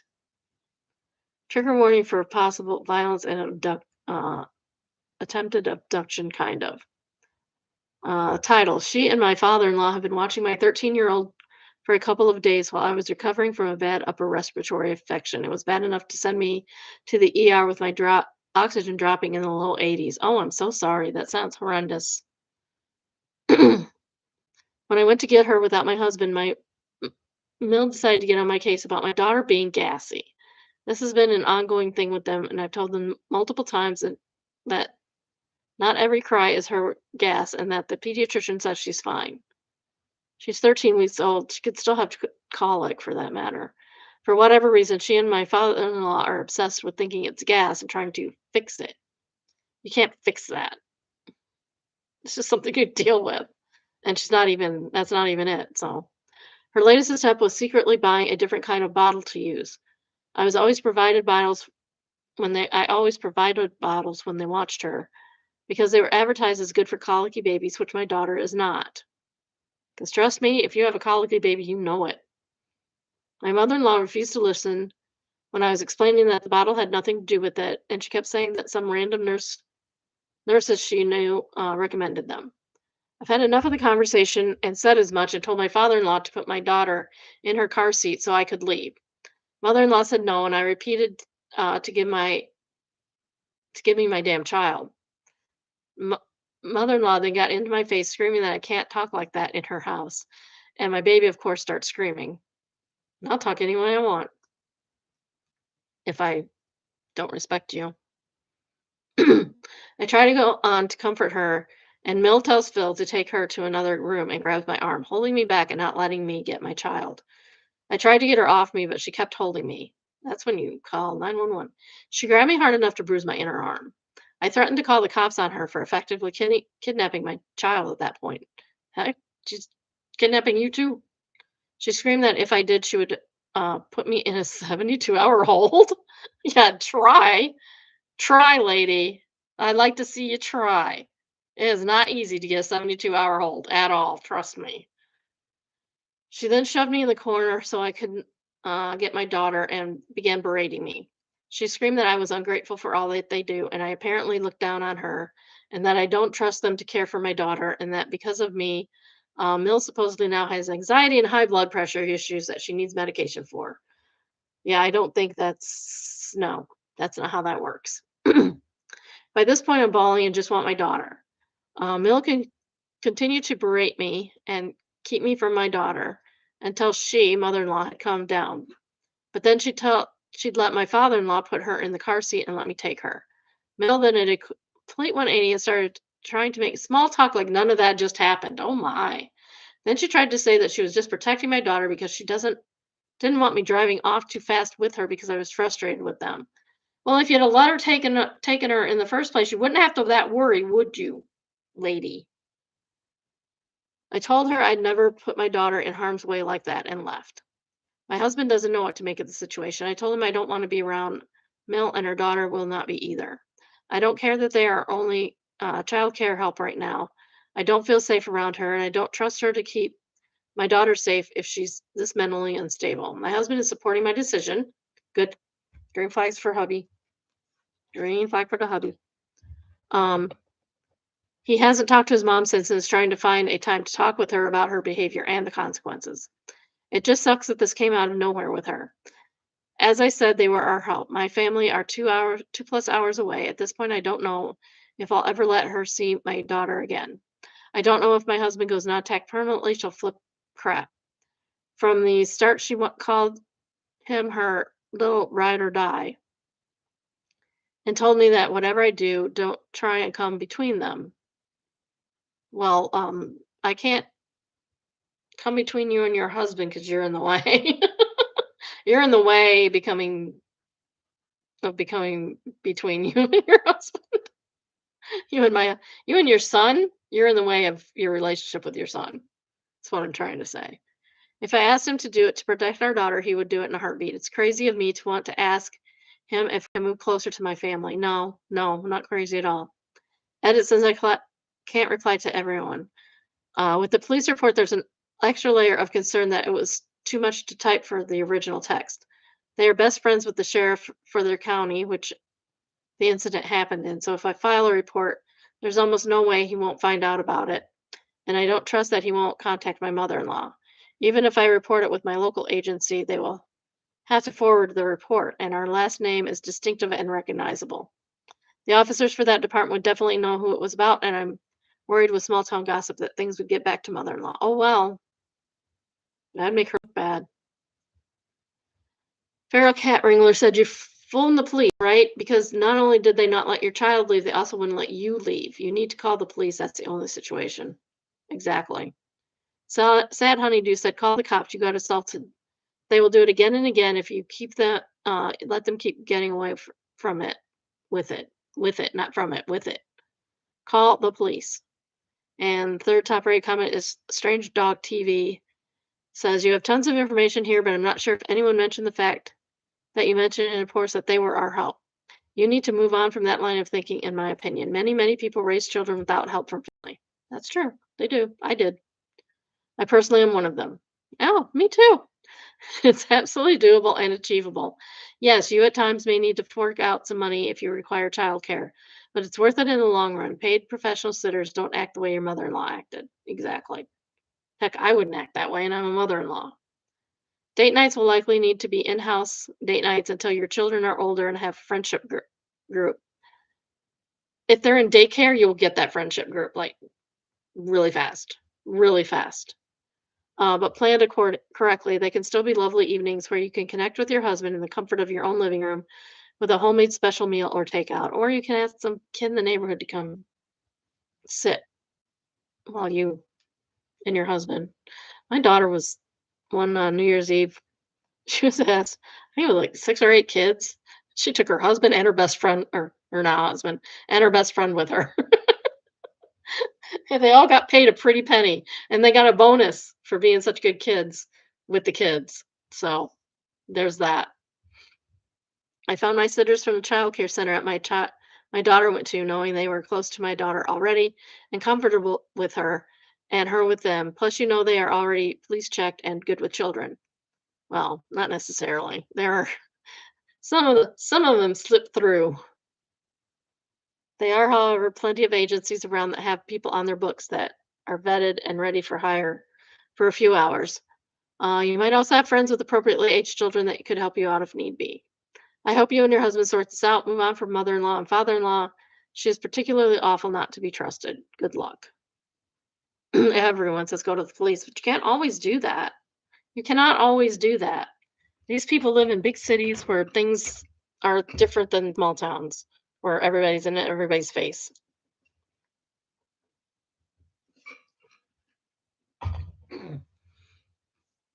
This is from Retail Hell and is entitled, What Kind of Hell Did We Sign Up For? The U.S. Treasury is halting the production of pennies nationwide, so we will be rounding to the nearest 5 cents. Here's what you need to know.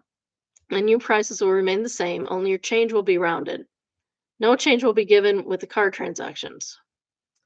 Here's how rounding will work. It ends in 1 or 2, rounds down. Ends in 3 or 4, rounds up. Ends in 5 or 0, exact change. Ends in 6 or 7, rounds down. Ends in 8 or 9, rounds up.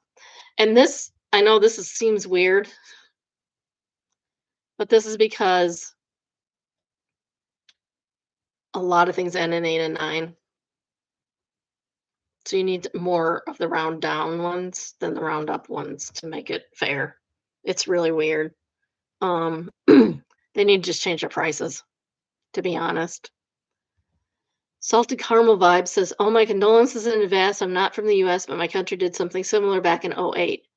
And there are people who still don't get it. Like the current system has been in place for 18 years. The receipt literally says how much the change is supposed to be, and they still try to argue. And that was from Hungary.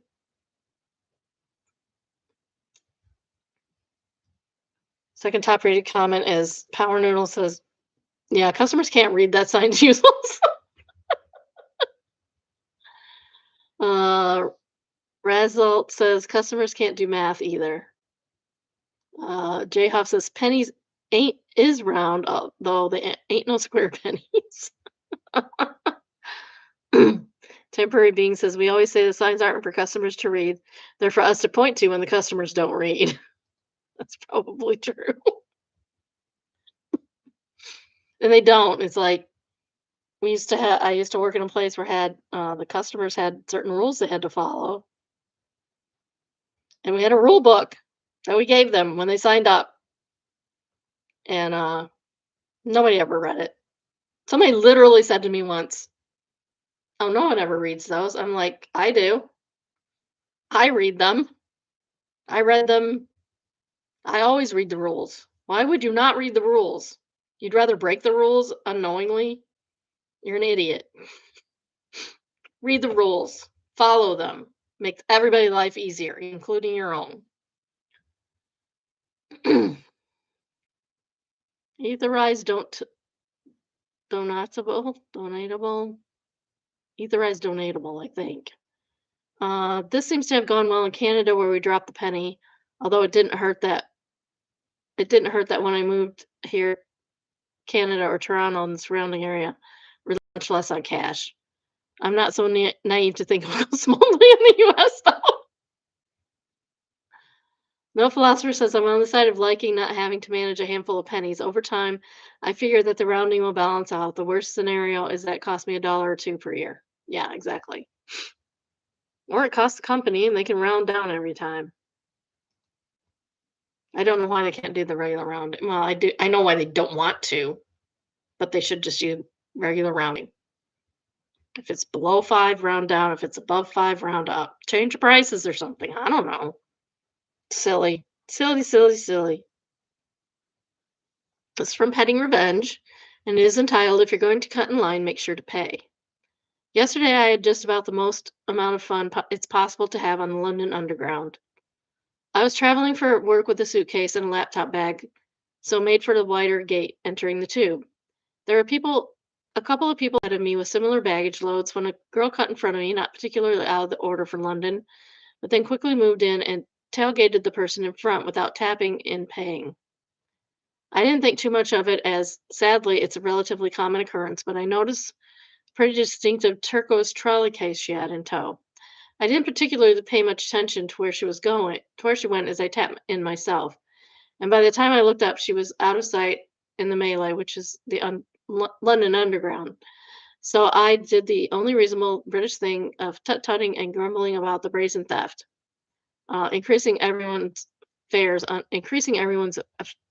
under my breath. A few stops later, I got to my destination. I approached a similar wide barrier to tap out, and I noticed the same girl and her turquoise suitcase matching her pace, similar to uh, lying slightly behind me. Knowing what had happened on entry, I knew it was my time to shine. I approached the wider uh, gate exit gate again, tapping with the plum as she closed the gap to within mere millimeters behind. It was only right for me to stop dead on exiting the gate to pat my pockets to make sure I had the wallet, passport, and ticket for my onward trip. The gate slammed shut on her, unable to shove past me and my baggage in time. She was left half in, half out of the gate, quite obviously not having not paid her way, with a worker headed her way to help entangle her, without having confirmed the contents of my pockets and not wanting to be late for my Eurostar connection. I moved away without seeing if the young girl got her just desserts. But I did learn a few words as I moved out of earshot. Stupidly petty, yes. Would I do it again? Absolutely, I would too.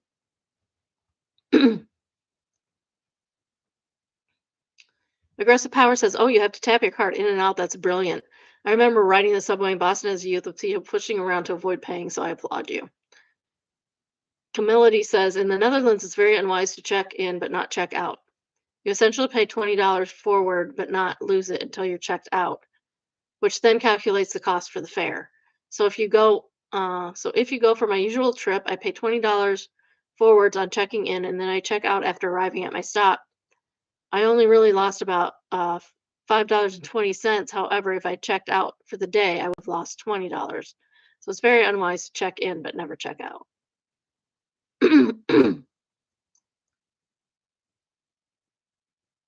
Quantum Croissant says, if in London, if you tap in and don't tap out, and then you try to tap in again another day, it'll register as an invalid journey and charge you the maximum possible fare since it didn't know where you went.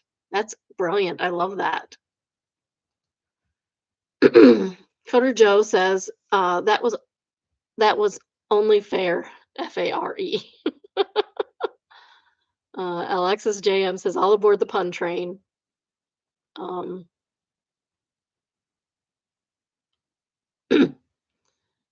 uh, Adjective noun verbed says it's not just a pun, it's referencing the misspelling on OP's post where they did the same the opposite way, increasing everyone's fares, FAIRS. That didn't even register to me. But it's true, they did spell it wrong. Or they used the wrong word. Matt Sylvanian said, her top rated comment, and he says, doing the Lord's work, weighing public transportation leeches, their entitlement makes it worse for everyone. Yes. Um, Lovely Euphemia says this was a huge issue for a while on the metro in Washington, D.C., too. People would rush through quickly after someone else already tapped their metro card, and a lot of them even physically vaulted themselves over the entire turnstiles to avoid paying. I've seen them do that in Washington, D.C. I'm pretty sure security wasn't permitted to chase them down for it, but they finally installed tall physical barriers at the fare gates within the past couple of years, which has helped a lot. Oh, wow, that's cool. That's cool. I was there way before. I think it was 2017, so if it's been the last couple of years. Yeah. We had those tall, complete body turnstiles at work when I worked for GM. Next, we have Am I the Jerk? And it is entitled AITJ for photographing my child when I was told not to. What? You can't photograph your own child? That seems weird. Okay. I'm not a professional photographer. I've never charged for a photo. I own two Nikon camera bodies, a Z8, which is a larger body, one level down from the Nikon's best camera, and a ZF, which is a smaller retro style body that I use for my everyday carry, which is with me almost every day. About a year ago at my daughter's dance recital, event staff informed me that professional photography was not allowed. I explained that I'm not a professional and that I was only taking pictures of my daughter who was performing for the personal use. Even if professional photography wasn't allowed, you're allowed to take pictures of your own kid even in a recital. That's silly. They said the events photographer had complained about my gear. Well, too bad for her. She can go shove off somewhere. She jealous? She's that jealous? I called him over and told him I had no intention of selling or sharing photos with any other parents and was only photographing my own child during the 3 minute she was performing. He said the Z8 was a professional camera and that using it violated the agreement he had with the dance school. I'm sorry, I'm not part of the dance school. I'm a parent. I'm a parent. That's between you and the dance school, not between you and me. I then asked whether all cameras with interchangeable lenses were banned or just pro bodies, and he says, yes, only the pro bodies. Lucky for me, I had my ZF with me, so I removed the lens from the Z28, put the Z28, or the Z8, that's 28. Lucky for me, I had the ZF with me, so I removed the lens from the Z8 and put the Z8 in my bag, and I took out my smaller, not pro, and swapped lenses. About a minute before my kid's performance, I took the camera out of my bag and got the lens settings right and proceeded to photograph my child. 3 minutes later, I put the camera away and continued to enjoy the show. As I walked out, he approached me and said I was definitely a professional because amateurs don't walk around with two bodies like that. I said that was not true and walked away, not looking to engage with him. Where does this guy get off? Like, I'm not taking professional photographs. If you find a photograph I took for sale somewhere, sue me. That's what I would tell him. You can sue me if you find me selling photographs, taking photographs of my own kid with my own camera. Oh, I'm mad. I'm mad for him. F stop wide open. NTJ Pro was trying to gatekeep you from capturing moments with your child. He was probably jealous you had better gear than him. Didn't I say that? Kentucky Kate said, "Imagine he wanted everybody to buy photos of their kids from him." Statistician Livid said, "Having worked with the dance recital, this was it. Normally, it's no flash photography since flashes will ruin the video, are useless for photos at that range, and are dangerous for people on stage. But I've seen some say try no photography at all. But that was before smartphones with good cameras were a thing. Now the only nuisance is when somebody holds up an iPad to record the dance." Yes, that's super annoying. I've had people do that at sports events because we didn't do recitals. OP says, "The following day, I brought the situation to the attention of the dance school. If I did break any rules, I wanted to apologize, and if I didn't want to make them aware of the situation. They were shocked to hear the photographer did and said, I said, all was good. I was in my seat, not disrupting those around me." Odd Revolution said, "Good for you handling it calmly and respectfully, and for bringing the situation to the school on a timely basis. If you had a complaint, that's where you should have started, not with the event staff and making them the middleman for his power flex." Exactly. OP said he sent a 13-year-old kid to her, to him. He's probably a him. Odd Revolution said, "I hope you mentioned this to the school. What a cowardly thing to do. That whole situation reflects badly on the photographer. I'm really happy you kept your cool and didn't engage negatively with the volunteer. What you didn't, that you didn't probably give the kid some confidence that he can interact with patrons in a respectful manner and be treated with respect in return." Yeah, and that's a false. You gave him false confidence. That's not gonna last. "No fizzy drink today" is a third top rated comment, and they say children's sports and activities have been so heavily monetized lately, it's sad. I can't watch my nephew play hockey without a subscription now. I don't blame you one bit. OP says that's ridiculous. Consider what parents pay for their kids to play hockey. Yeah, no kidding.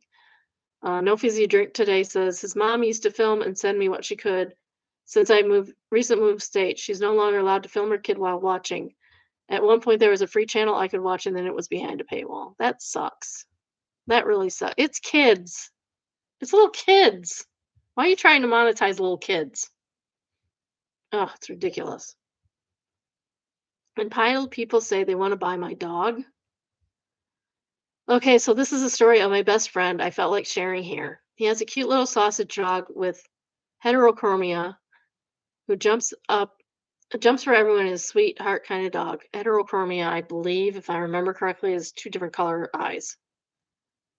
She escaped their property around a year and a half ago and legit thought everyone thought she got hit by a car because nobody ever reported finding her. Skip ahead until last week. His mom gets a call from a woman saying that she wants to buy the dog from them. Basically, they found her very shortly after she escaped, and her kids loved the dog so much they decided not to report finding her, even though she was chipped. When she wanted to chip her, took her to the vet, who told her that the dog has an owner and it must be contacted if he's going to place a new chip in her, which led to the events of last week. My friend's mom exploded at the entitlement of this woman, telling her she will get the police and lawyers involved if the dog is not returned momentarily. Yeah, you can't buy somebody else's dog, lady, after the fact that you found it and didn't even bother. Please. A lady said something along the lines of, "She's been with us almost a year and a half. How can you separate her from my children? They will be devastated. We are willing to pay you for her." Okay. She's not for sale. She's our pet. We love her. You can probably imagine what ensued. Little doggy was back with my best friend the same day, and I wish the worst to that woman who took her. Oh, that's terrible.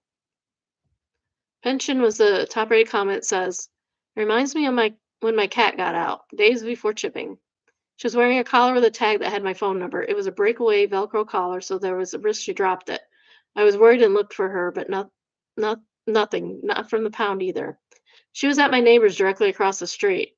It was an old suburban cul-de-sac. They waited 2 weeks before calling the number on her collar because they really liked her. We knew them for years and had barbecues with them. Why? What the heck? What the heck?" OP says, "Nah, you think you know people, and then they do this. Times like this makes me never want to trust another human being." Yeah, no kidding. Informal ad said, "I had the same exact thing happen, except my cat's name and my phone number were embroidered on her collar. When I realized my cat wasn't in the house, my mom had visited and she slipped past her on the way out the door. Cats happen." I posted this picture of missing signs everywhere. About 3 days later, I got a message from someone saying that they saw someone else's post about the cat they found and planned to keep. She actually posted a picture of her holding my cat with my phone number visible in the picture. An idiot. And thankfully, those people were kind enough to reach out to me. I would do that. I would totally do that. If I found that, I would totally like, yeah, it has a phone number. I'm calling these people, telling them what's what. When she sent me the post that cat thief had posted, I instantly recognized the name because I used to babysit her. Oh my goodness. She lived a couple houses down, so I showed up and demanded my cat back. She had the nerve to say that he was so cool that she's attached. I was like, "Yeah, how do you think I feel? I nursed him back from the brink of death as a baby. I found him in the road, middle of the road, middle of nowhere when he was in bad shape. I have loved him every day for the past 8 years." Took him out of her arms and went home. The nerve of some people. I cannot believe that. Outside Holiday says, "Well, neighbors should share," with a laughing emoji. My poor neighbor, I will give you a rundown. She has had three cats and a dog. One cat is an outdoor cat. The other two go in and out as they please. One outdoor cat moved to my yard years ago. I feed her, I vet her, and get neighbor visits. Other two cats come over for what we call second breakfast daily. I open the door and they eat. They eat with my cats and leave. Three, I work from home. Her dog is here now. She comes over every workday. Some nights she won't go home. Four, inclement weather and they want snacks or cats beat on my door until I open it. That's awesome. You're a good stepmom. Truthfully, I know this is incredibly unusual, but I wouldn't mind them roaming around. They have a second safe space, and the cats never sleep here. But if the dog doesn't want to go home at night, she has to bring over dinner for it. The outdoor cat who moved into our yard hates her, me and my daughter. The cat only likes my husband. The cat hates her and her daughter. Hates the owner and her and the OP and the poster and her daughter and the daughter of the poster. Cat only likes my husband, so it's best she stays where she's at. She's safe and he can get her in the garage if there's bad weather. Cats are known to have two families, guys. I don't know why are my notifications going off so bad right now? It's ridiculous.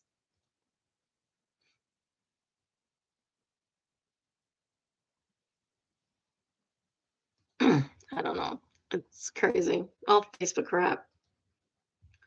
Next we have expectation versus reality. There was a lot of other stories on there, by the way. If you want the link, let me know. Just let me know what date it was and that it was what was that? I don't even know. Let me know what date it was. Oh, it was about selling the cat. Selling the dog.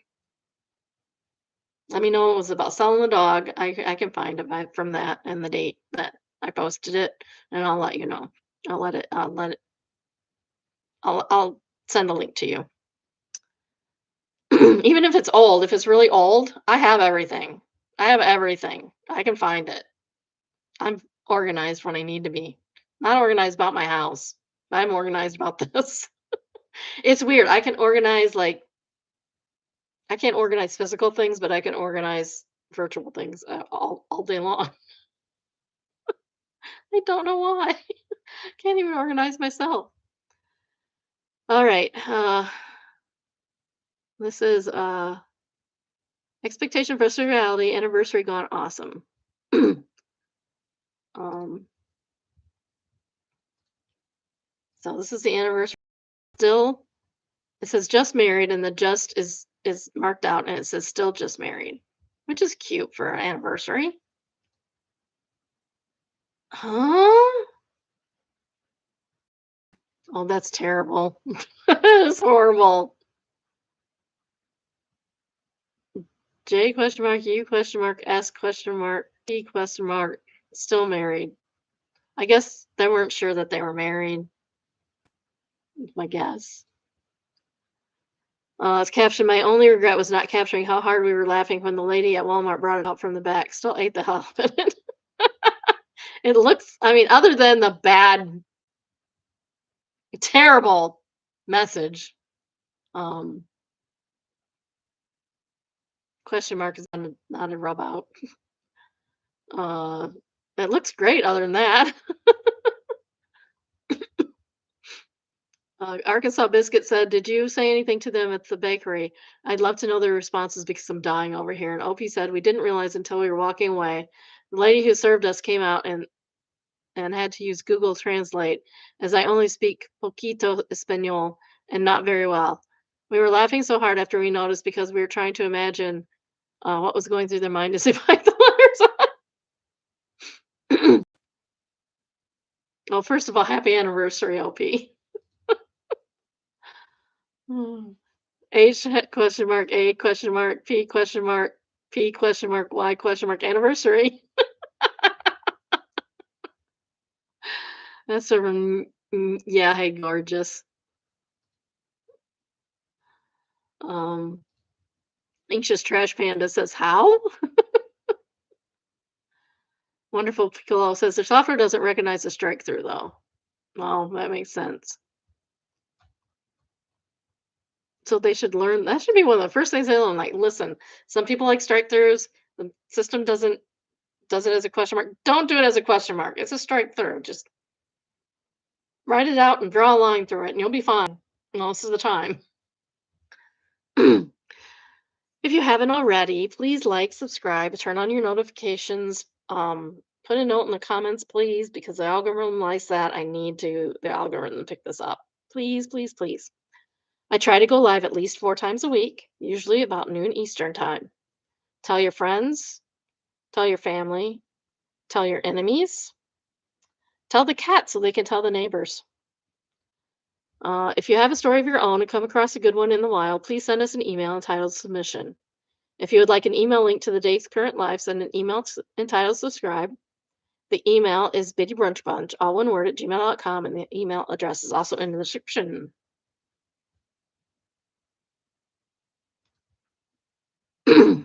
Next, we have Zilla Gone Wild, and for once, it is it's a video. So we're not used to that. It's from TikTok. So I have no idea what it's about. So we're gonna find out right now.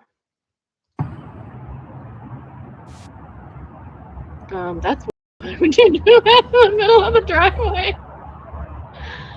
Oh, oh my god. Who did that? That's insanity. No wonder it's for sale. What in the heckity heck? What in the heck?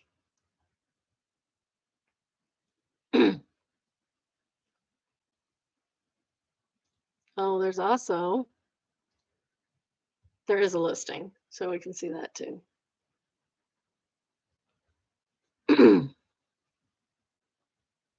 It's new construction. They did that on new construction.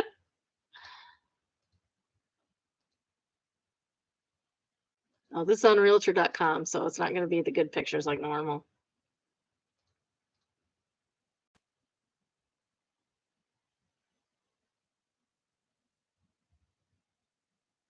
Why does it have a Home Depot thing? Oh, that's a Home Depot ad. That's why. All right, we're just going to have to do I don't like this crap.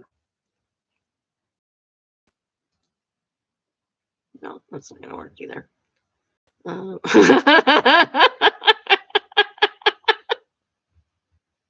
That is doing some heavy lifting.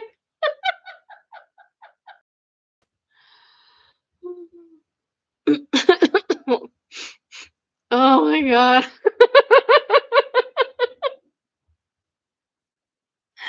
I can't. Okay, so here's the house. Obviously, it's not there.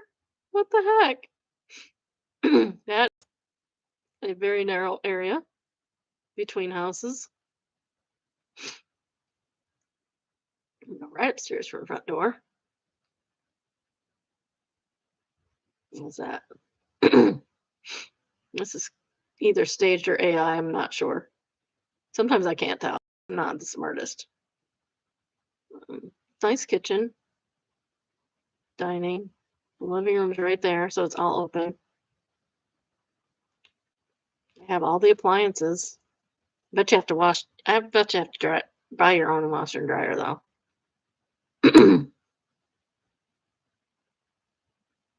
It's a little too white for my taste, but that's just me. You know how I feel about that. You've been watching. I love this. I want those. Okay, I want those over my mantle. My husband will never go for that.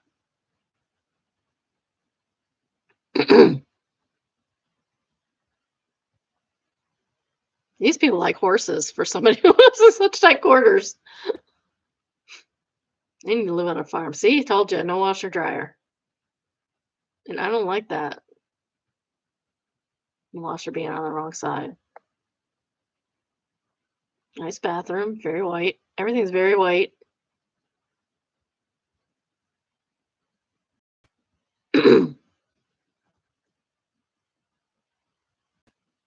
a nice shower. It's a lovely shower. I don't know why you would have towels inside the shower when it's going to get wet. That's weird. Nice big closet. Holy cow. Why do you have why do you have a mirror and a chair sitting? Oh,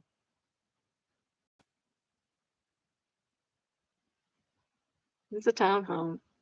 Tiny for horse lovers. There's a picture of the town way back in the distance there. City, I should say. That's in Houston, Texas.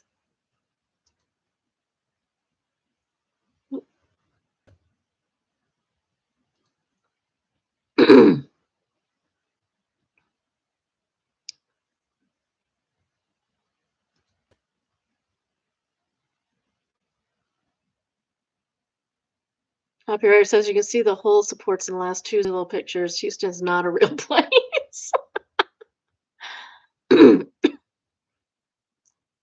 Price history. Oh, we didn't look at the price history. It's gone down $40,000 in the last 6 months. Somebody says, of course it's Houston, and my post says, knew that was Houston as soon as they planted the house.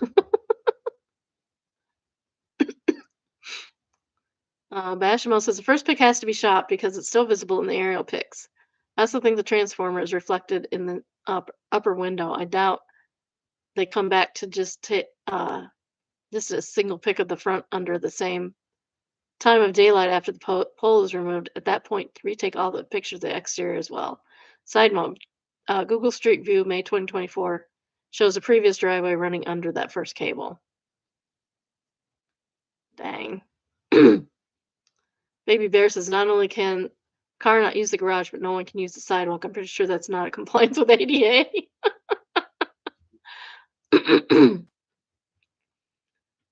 Oh, that's funny. Sorry, I can't. It was a nice house, otherwise a nice house. I don't think they're gonna get any money for it because who would buy it? I guess some old lady that didn't drive, maybe? I don't know. Next, we have signs uh, with a story.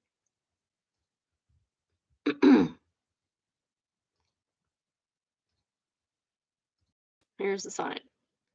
No popcorn allowed. The preset button is deactivated.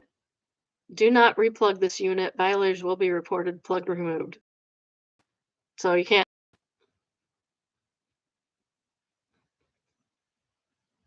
It's clearly plugged in. It's got time on it. Why can't I make popcorn? That's just rude. I want popcorn now. Should I go make some? Frozen Dragon Wing says, I worked at a retail store years ago that had this policy. The reason was because someone burned their popcorn a little when they were on break. It set off the smoke alarm in the store, which was huge, and people immediately had to be evacuated. But the chaos, customers just left full carts without paying. Most of them didn't come back. Why would they leave with the carts? That's weird. The store lost thousands of dollars of merchandise, and this led to their popcorn hatred.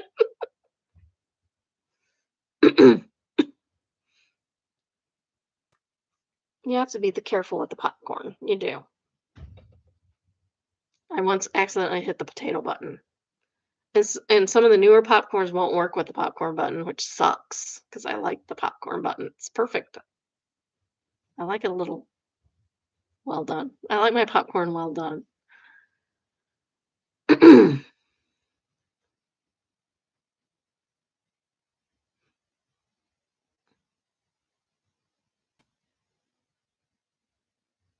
Somebody says the chemicals released by popcorn popping in the bags are bad for your lungs. Well, they were. I'm pretty sure they fixed that by now. I like burnt popcorn. I like burnt popcorn. Type Platypus says I can explain this. Popcorn setting causes burnt popcorn, which smells awful. Also causes fires, which smells even worse and is significantly more dangerous. Popcorn isn't leftover Chinese takeout. You got to monitor it. Granted, you should always monitor whatever you're cooking at all times, but it's true. You got to monitor it. You got to be there. You can't just let popcorn go. TWW says the fact that this button exists on microwave and is often useless is a hilarious blight on society. It's funny as heck that every single popcorn bag you buy tells you to ignore the button. Yeah, I know. Why? That said, there's definitely because at least you won't burn the place down if you hit the popcorn button. That said, there's definitely microwaves where the popcorn setting works. It depends on how they implement it. Some seem to just pick a time based on how much popcorn they think is there. That's the worst, but others seem to actually like have a little popcorn microphone thing that listens for the pops or occasionally, and those seem to do okay. Mine definitely has something in it because it has this for other things too. It has a little round thing, and then when it senses that it's at a certain point, it'll turn on the timer. And it doesn't work with all the popcorn though. That's the worst. But I had a microwave like that, and it usually does okay. Occasionally, you would wind up a little more unpopped and maybe just a little bit singed on a few of the pieces, but it comes out okay, enough to justify using it. I don't think I would ever trust one at work or anywhere like that, though. Dragonfly on Fire says, for the first time in 10 microwaves, I finally have one that works as intended. It stops when it stops popping. I don't know how it works differently. It just does. Secure Minute says multiple humidity sensors on 2 or 3 sides. So that's probably it. Mine has a humidity sensor. I'm sure. I'm positive it does. Microwaves only have one. Most microwaves only have one. So by the time the stream hits the sensor, it's already too late.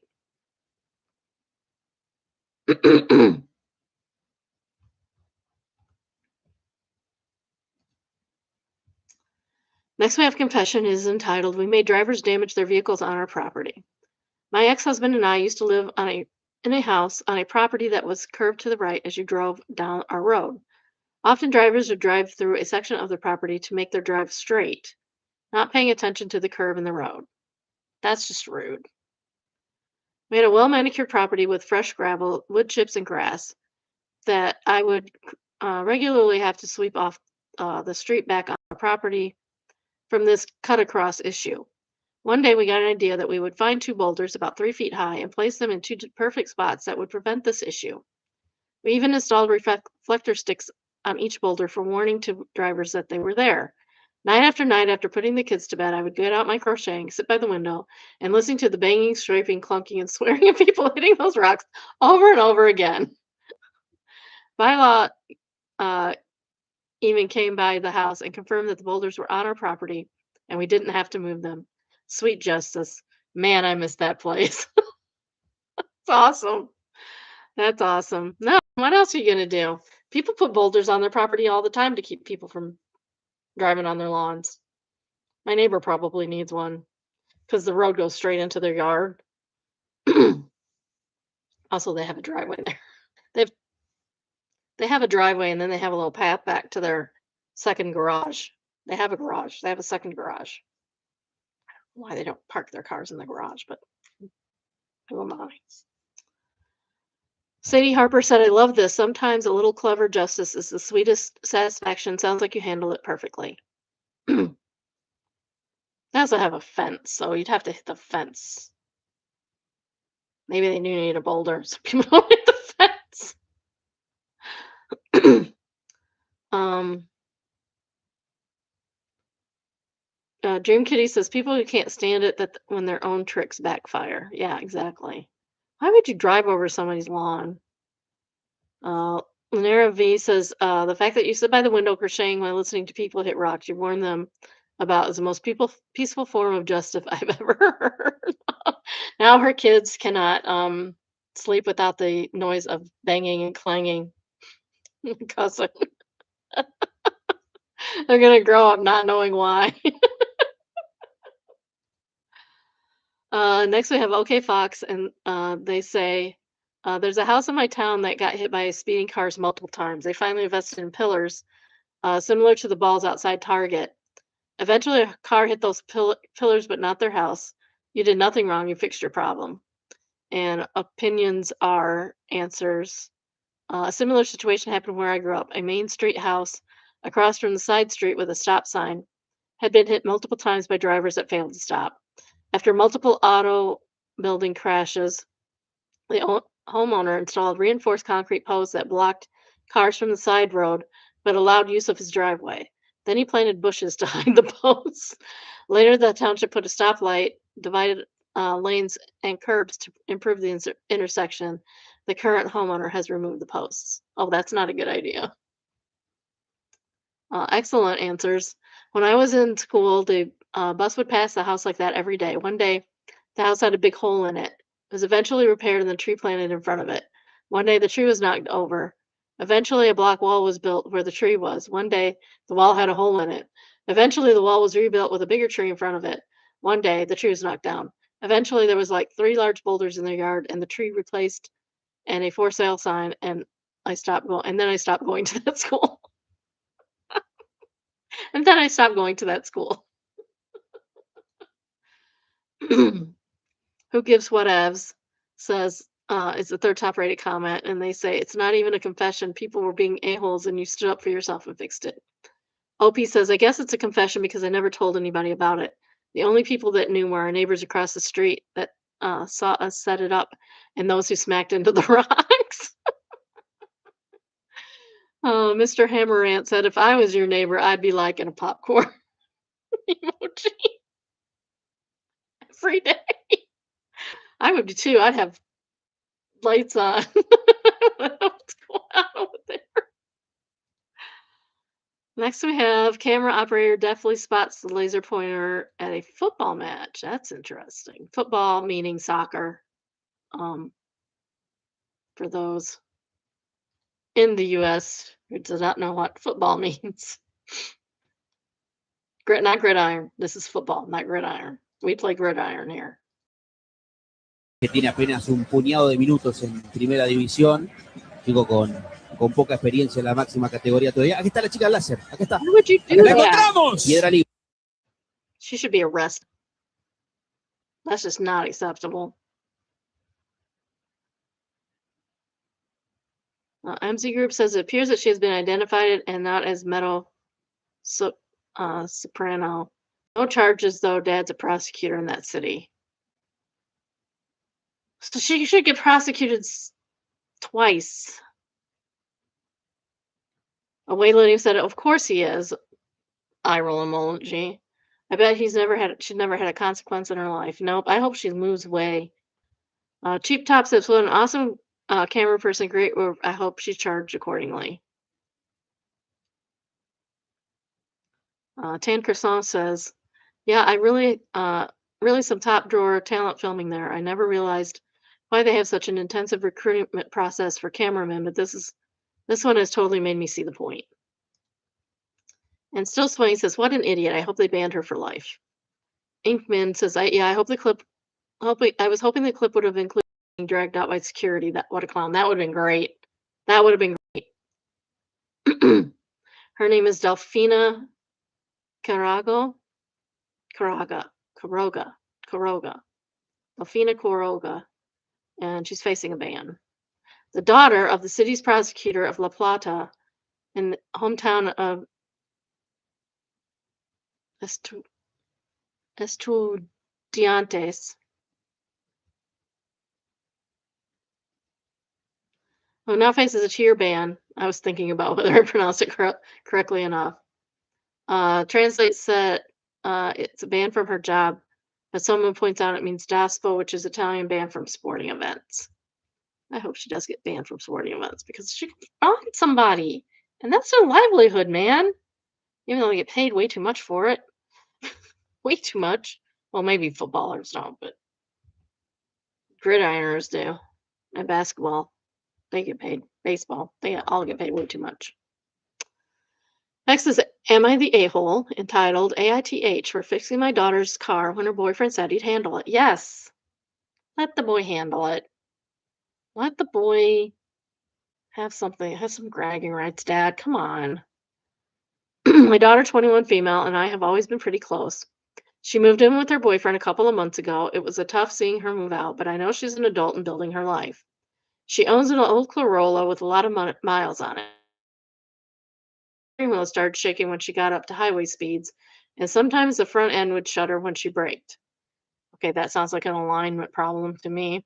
She told me her boyfriend said he would take care of it. Another week went by and it still hasn't been looked at. Last weekend, she came by my place and said it was getting worse and it was starting to make her nervous to drive. Okay. Has she told the boyfriend this? So, yeah, you probably aren't the a hole. So I took it for a quick drive, and sure enough, the wheel was shaking pretty good at 60 miles an hour and it shuddered when I hit the brakes. I pulled the front wheels off in the driveway, and it was pretty obvious the front brake rotors were warped and the brake pads were worn unevenly. I ran to the parts store, grabbed new rotors and pads, and swiped them out that afternoon. It took a couple of hours, and after that, the car drove smooth again. My daughter was really happy and thanked me a bunch. To me, it wasn't a big deal. I've worked with cars most of my life, and she's my kid. A few days later, she and her boyfriend came over for dinner. At one point, he pulled me aside and told me I shouldn't have fixed the car. No, you shouldn't have had to fix the car, sir. You should have fixed the car. Like the day she told you it was doing that. And yeah, I know how that feels. My car does that, but not only when I'm braking and at highway speeds, but when the brakes are going bad, my car has done that before.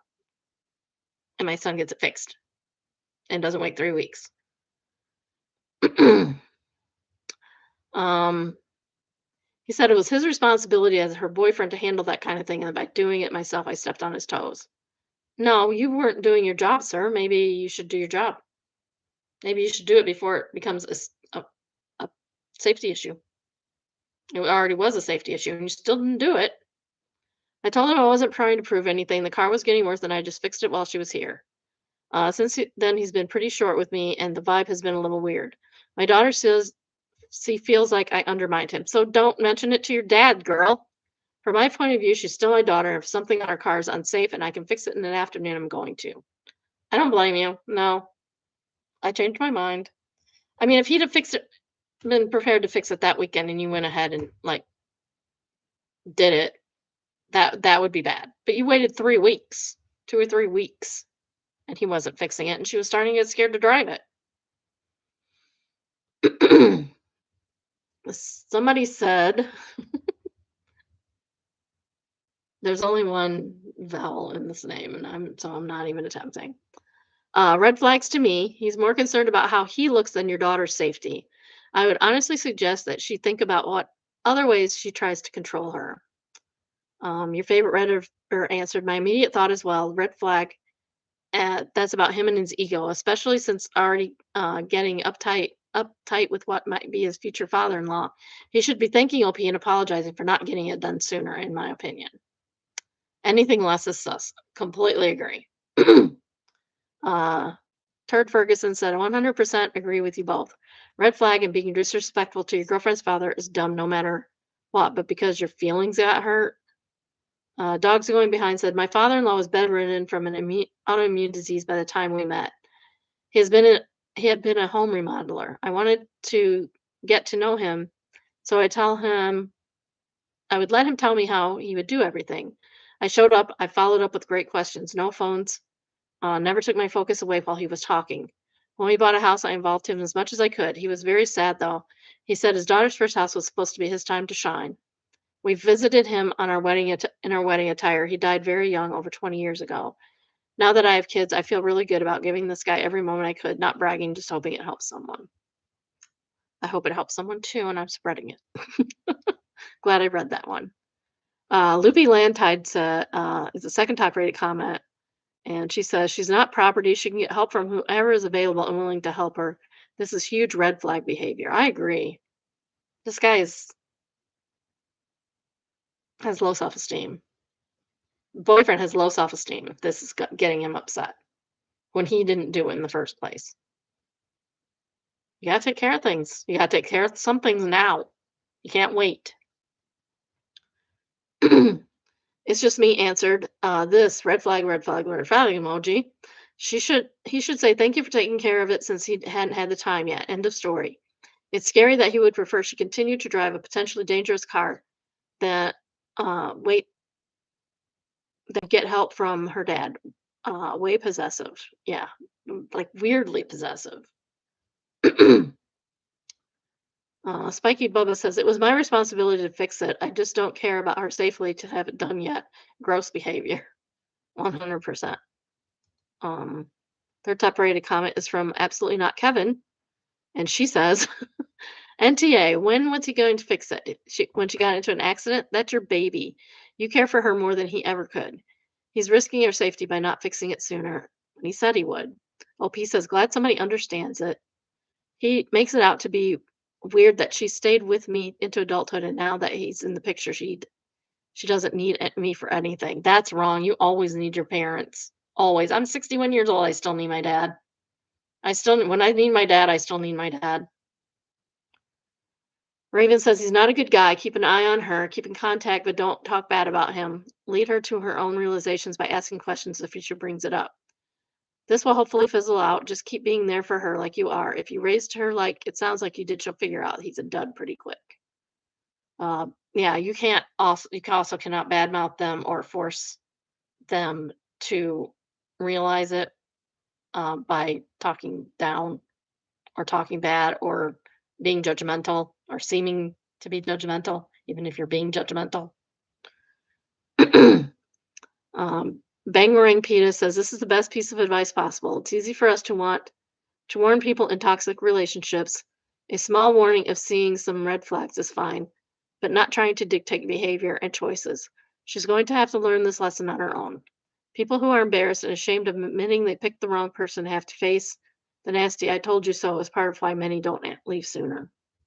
Maybe that's true. It is hard to leave. It is hard to leave. Easier to leave if you know your parents are in your back pocket, though. Next we have I don't work here lady. We haven't had one of those in ages. Colleague said I would help her. I was shopping in the grocery store I work at, off shift, not in uniform, and a lady came up to me and asked if we had any prosciutto in the back. I told her I wasn't on shift and she needed to go to customer services to ask, but she pointed to a college and said, he's sent me to you to ask. I told her, sorry, he's mistaken. I'm shopping. I'm not on shift now. I can't go back. And she said, well, it doesn't look like you're shopping to me. I have a shopping cart. I'm not in uniform. Well, what makes you think I'm lying? Before storming off and saying you're the worst of the village idiots. No, ma'am, that's you. Lumpy Marsupial says your coworker sucks, setting you up to get harassed and abused, not doing their job, causing problems for customer even if she was rude in how she reacted. She'd been sent to you already and asking someone else. I don't care. Once somebody said, "I'm sorry, I'm not working right now," that should be it. There should be no other question. You go back to the other person and go, if they're not working, can you help me? Or what do I need to do? Any act answers. A customer who is that rude is probably also not telling the truth. Probably never asked the guy she pointed at, or he already told her there were none in the back and she didn't believe him. I have a part time job at a toy store when Christmas season and did not care about customer service complaints one bit. After telling a customer there were no more in the back, I did big ticket pickup and the back of the house restocked, so I had an inventory tracker on me. He went to the next coworker he saw in the same aisle and asked them for that item. They promptly called me over the radio and asked about that item. I asked the coworker if the customer looked like the one I had just spoken to with a description, and the coworker confirmed. I said to inform the customer that we had not received a shipment in the minute that she spoke to me, so the answer was still no.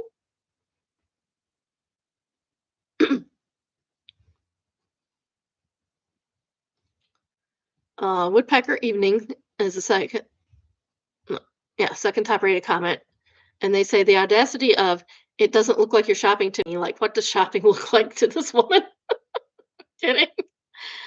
OP answers, right. My first instinct was to still be nice and told her to go to CSD, but then she got offensive and my brain couldn't compute the sudden unnecessary anger, of which I didn't want to be any part of, especially when I'm not being paid for it. Otherwise, it would have been the perfect opportunity to say something back. I would get fired. Would I get fired when I'm a customer not in uniform? I don't know. Maybe. Yeah, you probably would. There are companies that say you're on clock even when you're not on the clock, and it's like, no, I'm not. I don't work for you when I'm off, which is why I didn't do all the things they would have liked me to do at that company because I wasn't getting paid for that, and I had a family and I didn't want to. Third top rate comment is from Big Duke 6, and he says, report to your manager so that she can counsel the employee who sent the customer to you. That is lazy of them and incredibly inappropriate. I agree. Yeah. Pavo Reality said, I genuinely think it was an accident on his part. He doesn't work in the alcohol department and saw me working earlier that day, so assumed I was still on shift. I was wearing a completely unprofessional, fluffy coat, though, so it should have been a dead giveaway. uh, this is from Overheard and is entitled Train Gossip. Overheard a couple talking on the train. Girlfriend. So, did you watch the video? Boyfriend. Videos? And no, wang that. I didn't want to see the pastor of my church wanging the piano guy. Girlfriend. Who shared the videos? Boyfriend. The piano guy's wife. It's actually so wanged. After she literally caught him in the act, she took her husband's phone and found the videos and shared everything on the church group chat. Oh, that sounds awesome. Girlfriend, show me. Boyfriend, no way. Girlfriend, please. Boyfriend, babe, it's not heated rivalry. The pastor and the piano guy might sound hot on paper, but I've seen these people in person, and yeah. Girlfriend, I feel bad for the piano guy's wife. Boyfriend, and their children. Girlfriend, dad took it up the butt for Jesus kids. Boyfriend, too soon, babe.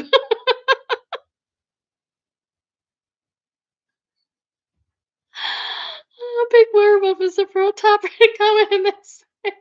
Sounds like an organist.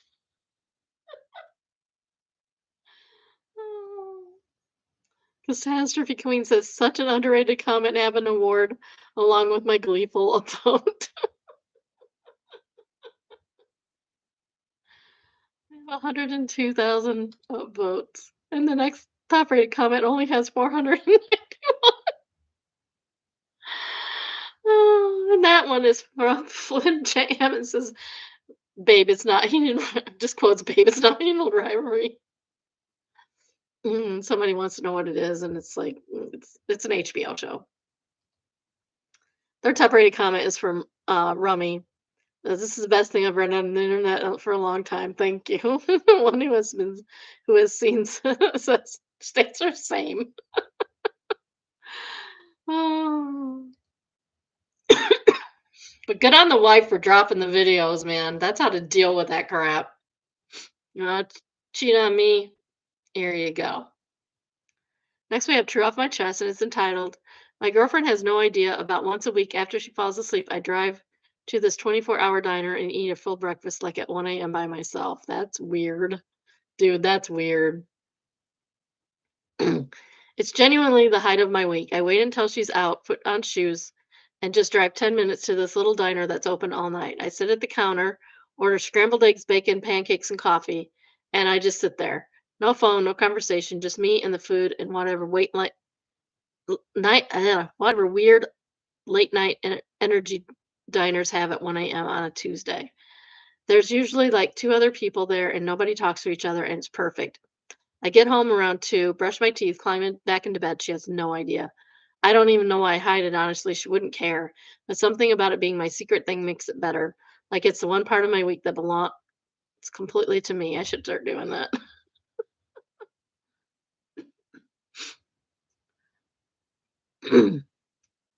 uh, Budget Tangerine is the top rated comment, and they say, "That sounds awesome, truly, but dude, you're gonna be mad and mad crap if she eventually wakes up and wonders where you are at 1 a.m. and all you can come up with is eating eggs at the diner."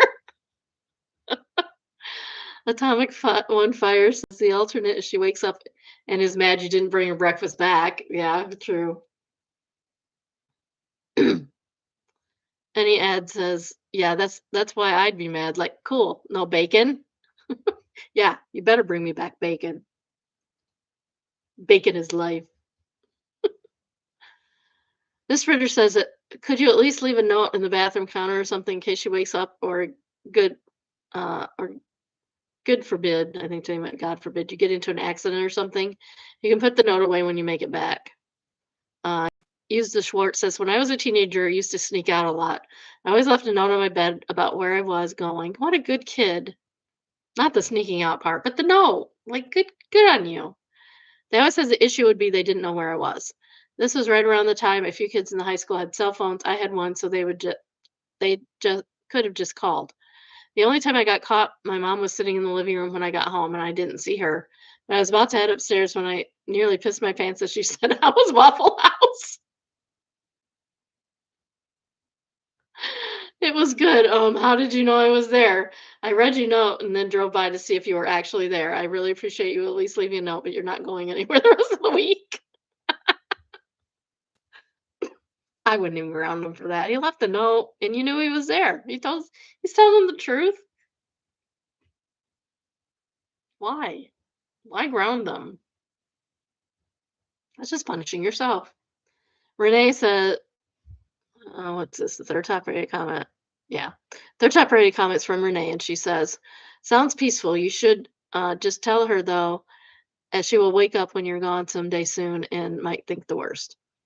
Seabus says, I second this. Also, since it's quite late at night, it's safer for someone to know in case of any accidents, etc.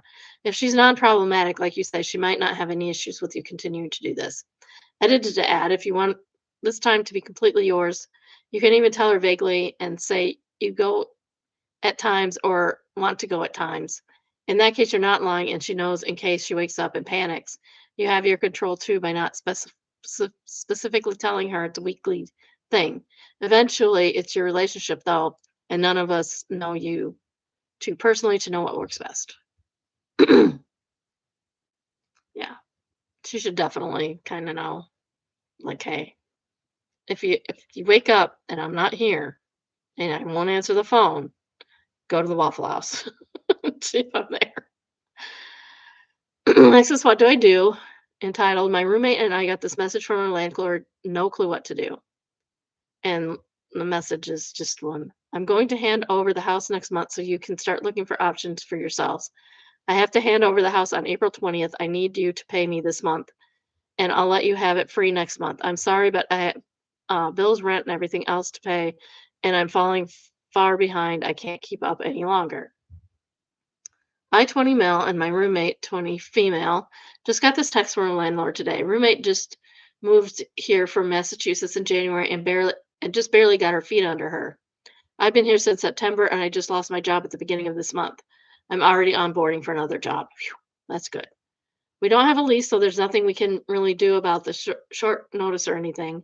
We live in a crap hole town in Arizona with almost nowhere available, especially at short notice, and we have limited credit history with no savings.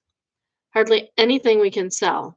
No connections, nothing. Landlord has clearly known this was coming for a while, so since he moved out stuff from the living room and took the washer and dryer before he texted us. Wow. What do we do so we don't end up on the streets in Arizona in the summer? Sue your landlord.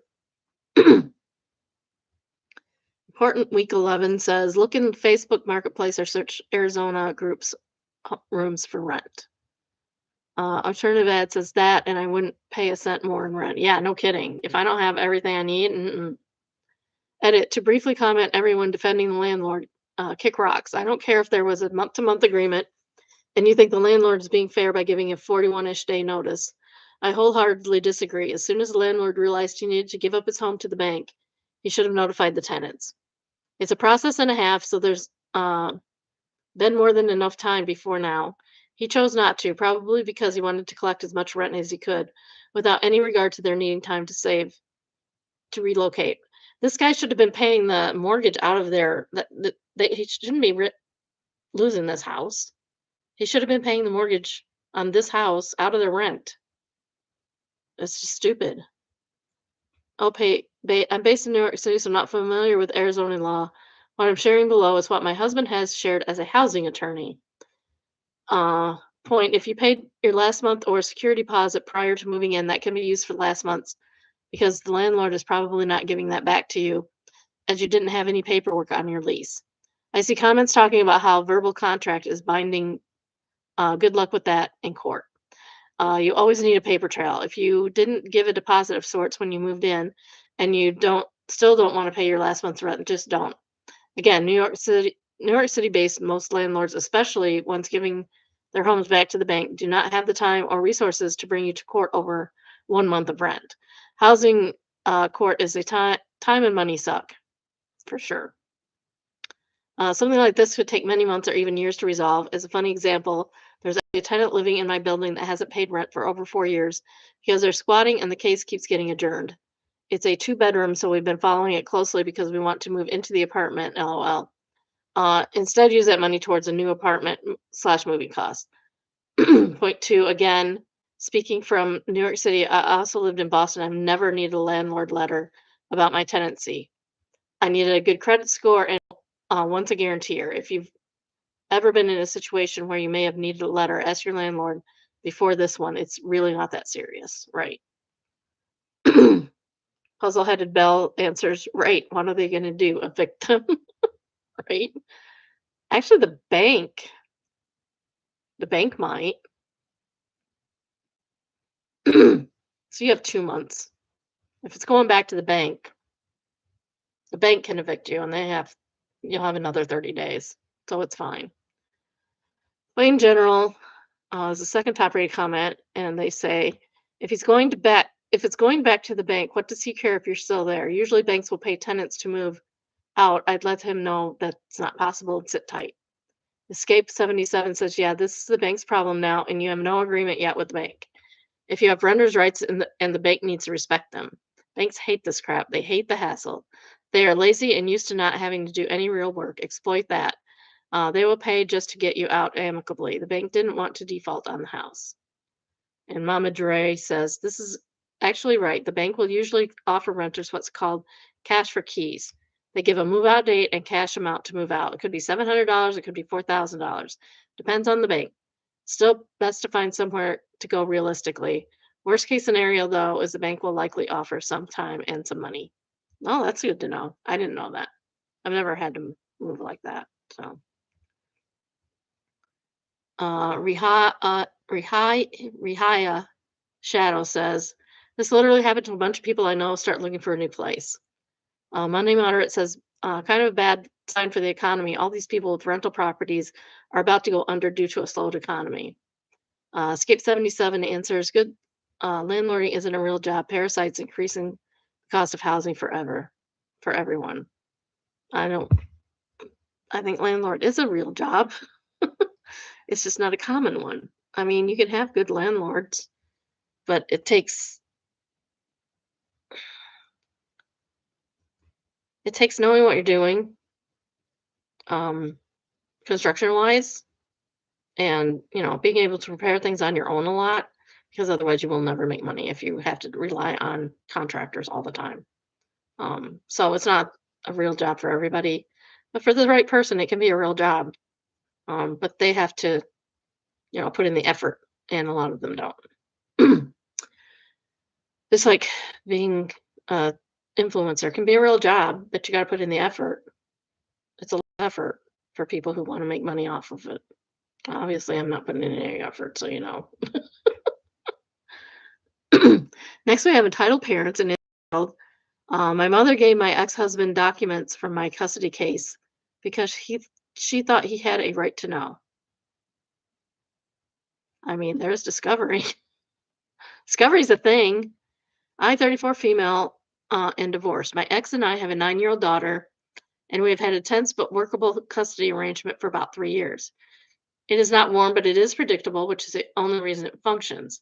A few months ago, he filed to change part of the schedule because he wanted more overnights during the school week. My lawyer told me to keep communication limited and organized because people start dragging family into these things. It gets messy fast. I did not tell many people the details, but I did tell my mother that court stuff was ongoing because she watches my daughter sometimes after school. She acted sympathetic at the time. Last week, my ex's attorney brought up specific points from my parenting journal, my preferred holiday schedule, and even a note from my daughter's counselor about how transitions have been affecting her. Those were all things that were only in the packet I had at home. I felt instantly sick. After the court, I called my mother because she had been in my house one afternoon to wait for a appointment. And after 10 minutes of denying it, she admitted she had copied a few pages and given them to my ex when he stopped by her place. Her exact words were that he's still family and deserved the full picture before a judge decided anything. She also said I was being dramatic because a good mother has nothing to hide. I told her she is no longer allowed in my home and she will not be watching my daughter for the foreseeable future. I'm changing every password and lock code she knows. My sister says I'm overreacting because my mom thought she was helping, and now my daughter is upset that her grandma is not coming over. Yeah, why are you punishing your daughter like that?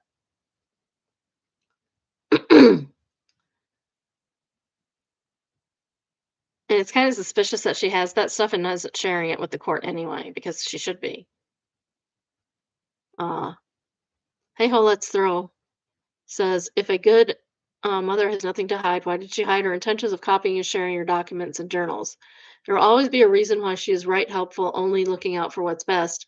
And if she doesn't see that, she's gone to you, your home, and your daughter, because she's proving that she has no remorse and thinks you're being silly, and thinks it's her right to overstep um, when it comes to you. OP says that was the part that got me. She thought she was so noble, she could have said it to my face before sticking around. A good mother doesn't stab her kids in the back. Your mom had no idea what a good mother is. I mean, it's very possible that the mother is on the dad's side and that thinks that he should have more contact with the kid. Maybe the OP is not as forthcoming as she seems. Parks says your sister should also be cut off over her overreaction, looks like. OP says she can volunteer her own house and kid if she thinks this is no big deal. Mine are off limits now. Um, and Mela says, tell your lawyer now. Save every text. Get your lawyer to subpoena communication between your mother and your ex. They're going to get their asses handed to them.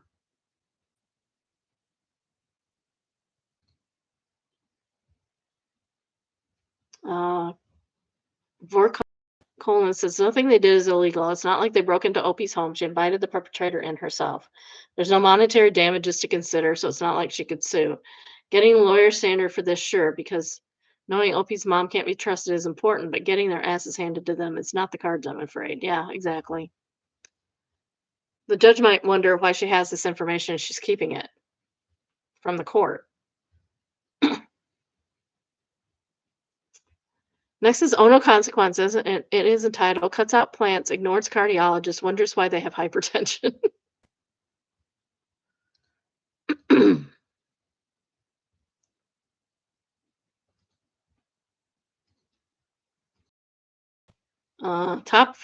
World Carnivore. While I'm now on my third year as a carnivore, I'm confused why I am again having stage 2 hypertension in the past 3 days. 140 over 90. Holy cow. 1 year after carnivore lifestyle, I had to reduce my blood pressure medicines into halves, namely, I'm not going to go through that because my blood pressure is 60 since I did carnivore. I've been doing the fasting meals 2 times a day, cardio and strength training exercises 4 to 5 times a week. Now I need to take the full prescription. I have reservations going back to my cardiologist because he's keto carnivore. Has anyone else here experienced the same? If so, what did you do? I'm so perplexed and apprehensive. Maybe this isn't a good diet. I think it's a girl. Sonox says her body is telling her that the diet isn't working for her, and blood pressure isn't one of them. Just eat some damn vegetables. I'm kidding. Uh, Mira DeFalco says, "Gotta love the ones who think they can decide to live in a different reality and can't figure out why it's not working. Humans are opportunistic carnivores." I'm recalling an anthropology paper I saw once. It looked at hunter-gatherer culture, comparing campfire conversations where hunters were bragging about their prowess with what the group actually ate. Turns out there was roughly 20-80% split for hunted versus gathered, but you never guess that from the carnal campfire talk. Yeah, that's true. I believe that. Um, Random says there are groups who traditionally mostly ate animal products like Arctic peoples. However, they vastly increased the range of things they consider edible because humans do need nutrients. If you're claiming to follow a carnivore diet and aren't eating the contents of caribou stomachs, then you're malnourished and a damn coward. It's stupid.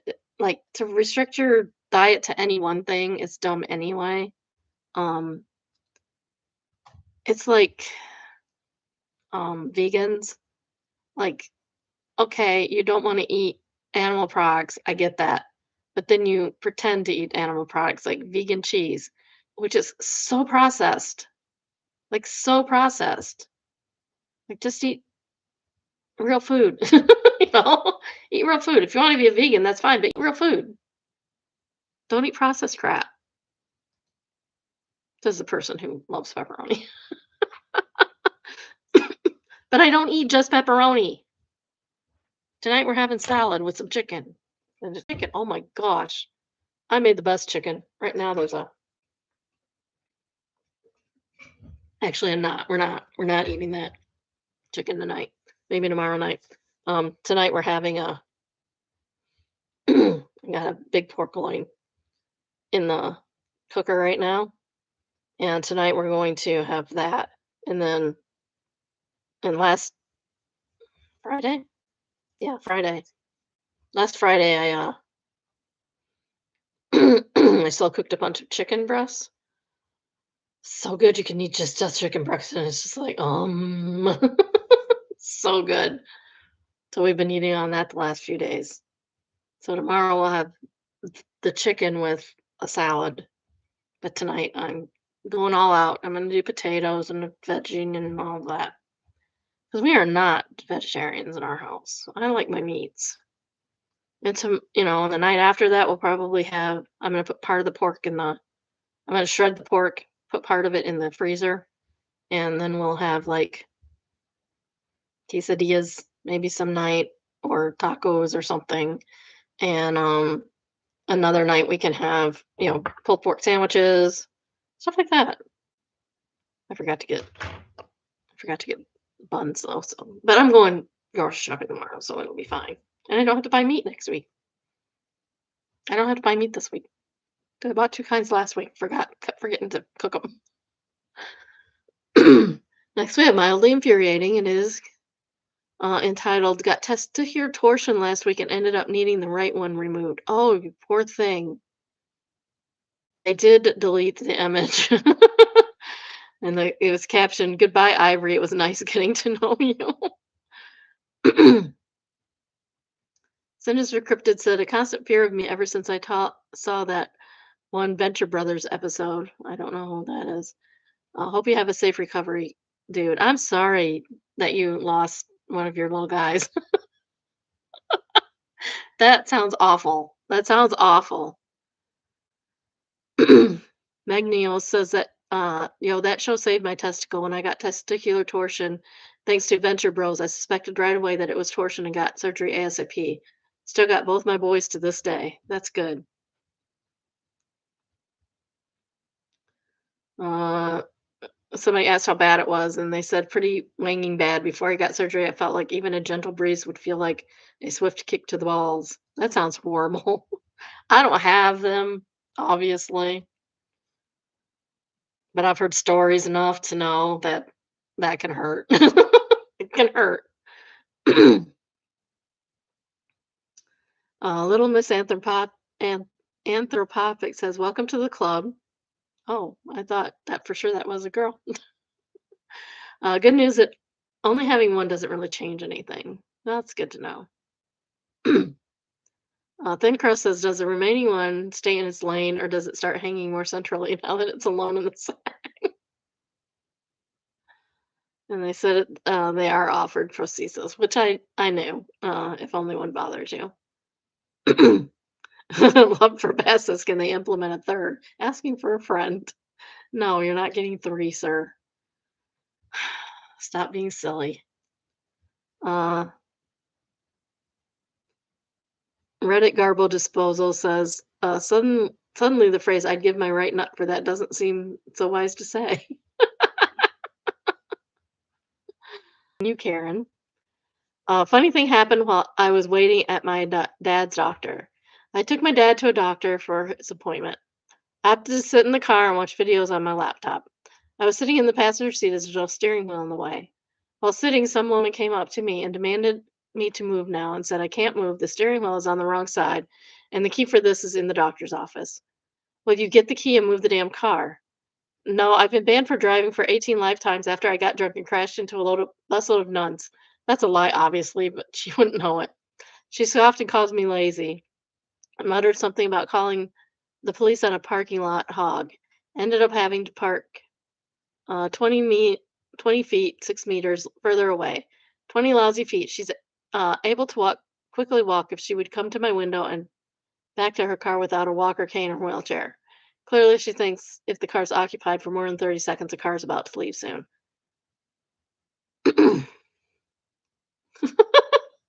Talk about entitled. Like, no, I'm sitting here. I don't care if the car is on or not. I'm sitting here in the car, and the car's not moving. Even if I had the keys, it would be no. No. First come, first serve. Parking lots are first come, first serve, ma'am. Top rate comment says, I hope the nuns are okay. And Medic Mike says, that's none of your business. Resulting Paradox says, no, I'm making it a habit. Beastie says, oh, come on.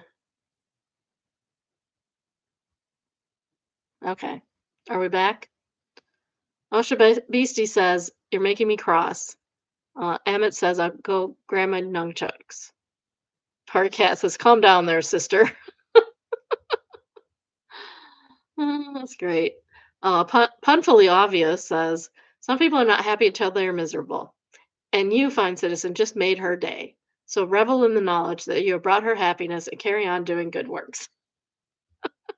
Good. That's good. That's good advice. Next we have Emery overreacting, and it is entitled AIO. My Mill texted my husband this about me asking him to help with our newborn at 4 a.m. This is from Mom.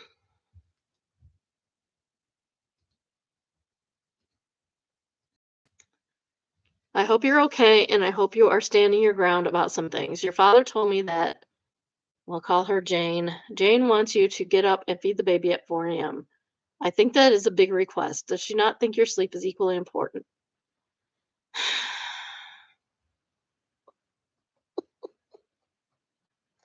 Yes, of course his sleep is equally important. That's why he needs to get up, and so is hers. That's why he needs to get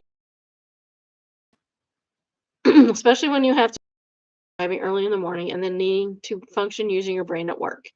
It's not like you can take a nap in the middle of the day. I will not say anything to her, don't worry, but I hope you to your wife. The newest weeks as a new mom and dad are special and learning, growing, and bonding time for the 2 and 3 of you. It doesn't matter you at all that the 2 of you haven't had much time to explain that alone.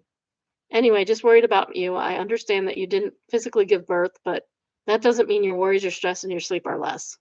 Well, I'm is probably feeding the baby all of the time. Once a month night is not going to kill him.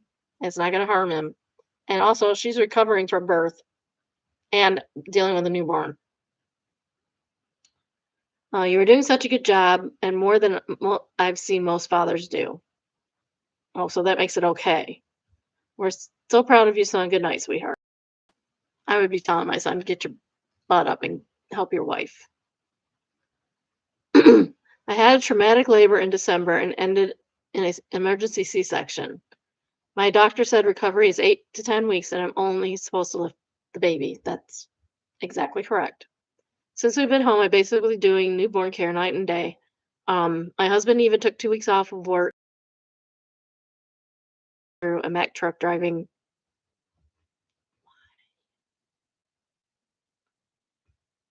It keeps telling me that my connection's unstable. It drives me insane. Is there any wind? There's no wind. I don't know why. Uh, I swear this man could sleep through a Mack truck driving through the bedroom.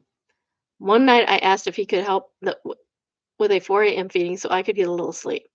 This, in theory, would give me 3 hours of sleep. I was afraid of passing out with the baby in my arms. Apparently, he mentioned it to his dad, not even his mom. His dad told his mom, and then she decided to insert herself into our marriage and send him a long message about how he hopes he's standing his ground with me because waking up at 4 a.m. to help feed his baby is a big request. She went on about how his sleep is important and how she has to drive and use his brain at work. Meanwhile, I'm recovering from major abdominal surgery and barely sleeping. I'm also taking care of a little human. My doctor literally told me I shouldn't be doing much besides caring for the baby.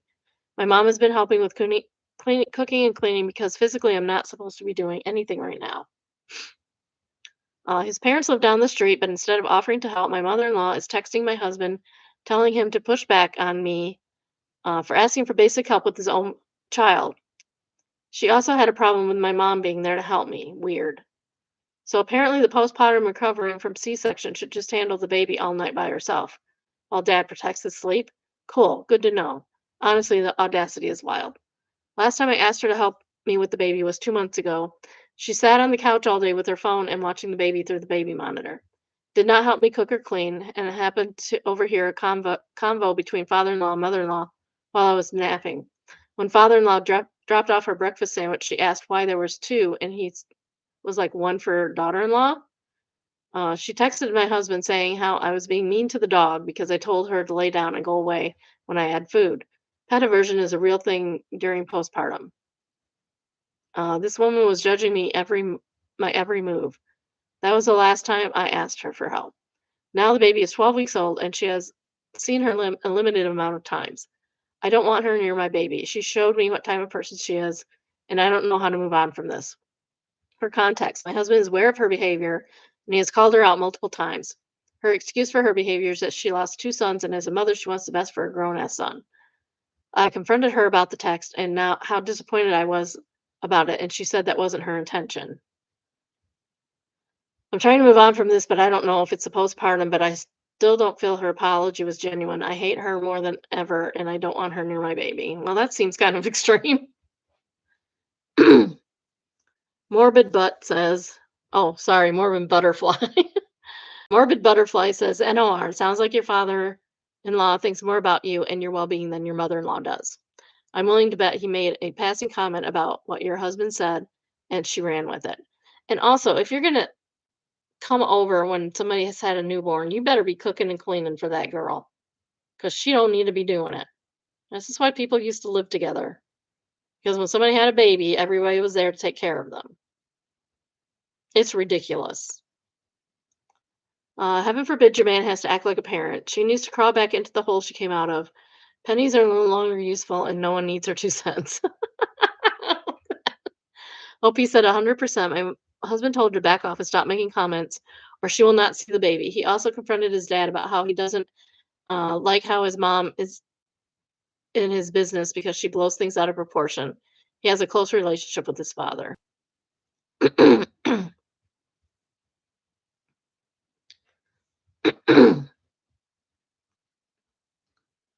Second typewriter comment is for Shadow for Summer. NOR, she doesn't want your son to help, and she's pissed that your mom is there helping. She sounds like she wants you to fail. She's Has she always disliked you, or is this new behavior? I would never go out of my way to make my baby available to her. She won't help, doesn't want her son to help, and she expects you to do it all alone. Yeah, exactly. Like I would be telling my son, get your butt out of bed and help. Imagine if you two talked. She has a speech already about what a super mom she is. She did it all by herself, and her baby boy needs to stand his ground if he weren't an active participant in having a baby. Like he hasn't expected, like he isn't expected to parent as well. And helping an exhausted mom is just basic decency. Exactly. I'm sorry, but that would make me dislike her and not want a relationship with her. And tell your husband to keep his marital issues at home where they belong. Good luck on your healing. I know isn't it doesn't help to hear. It will get better, but believe me, it will. I pray you feel better soon, and the fastest way to get there is through rest and sleep. Sensitive Home says, NOR. I agree with all of this, but for the sake of individuals reading, I want to say that keeping marital issues at home is a slippery slope. I kept mine at home for 20 years. Had I shared my marital issues with anyone, I would have realized much longer ago that I was marriage without your spouse. My ex mother in law was like OP's. I had C sections with both my kids. With our first, they're 6 years apart, she was uncaring toward me. He was working and I was being paid a teacher salary through the summer, which started right before he was born. So in her mind, I should only not only should I do everything, I wasn't doing enough because I wasn't taking excellent care of my ex-husband. He was completely involved with our child or me. I did 100% of it all by myself. He would hardly acknowledge us because the baby had my attention and I wasn't giving him the sex he wanted. The day my recovery period and at 6 weeks, he go get it elsewhere if I didn't give it to him. Oh my. Oh my. Clue number 37 that he was coercive. I found work from home so we'd have some manageable income and my career grew to where I was making much more than my ex and working far more. With my brain, much more than Opie's husband, I'm sure. I ever had childcare. I did it all at the same time. It took 6 years to get her to realize how much I truly did for her son and grandson. She loved how I raised her grandchild, but it took that long. I've been in the family for 10 years by that time, and he never ever stood up for me. He'd say it to me, but never confront her. I was abandoned. As a result of this, all her and her husband's crap attitude towards being grandparents, they didn't have a bond with my children. It's 100% on them and their son. My children are incredibly well bonded with my family. My mother was basically their father, filling in for me when he wouldn't, which was most of the time. Let this mother in law deal with the consequences of her awful attitude. It will most definitely come bite her in the ass one day. Ignore her for now. She's not worth your energy. 100%. Next, we have server life.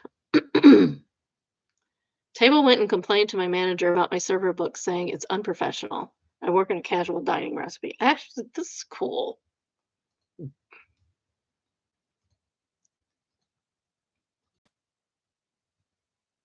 Yeah.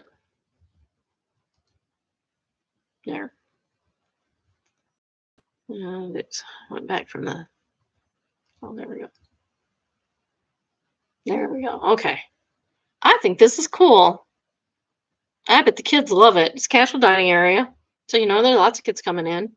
Kids are going to love that. And it's not unprofessional. I don't care. Unprofessional. Professionalism is overrated in some places. Norman Beats asked, what did your manager do? And OP says nothing, just laughed about it later. So cool. Manager's on board. Love your manager. Green flags for manager. Mihatch says you have 7 pieces of flair on your book. That's actually peak performance. The choice for me says, yeah, but 7 pieces is the bare minimum. Do you really want to be somebody who just does the bare minimum? If you don't know what that is, you need to go look up a movie. Look up Pieces of Flair, Jennifer Aniston, and it'll come up for you. 9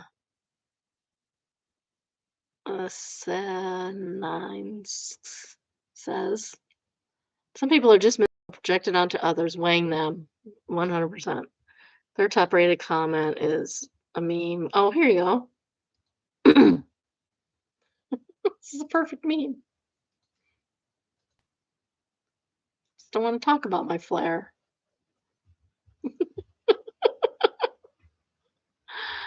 Who would complain about something like that? It's incredible to me. Oh, why is my connection unstable every time? Next, we have Best of Redditor updates, and it is Uh, okay, you remember the torsion one? This is even worse, so be warned. It is entitled, "My circumcision went horribly wrong many years ago. Parents received settlement. Now I'm 18 and they're refusing to give me the money?" Oh, that's rude. This is originally posted on legal advice.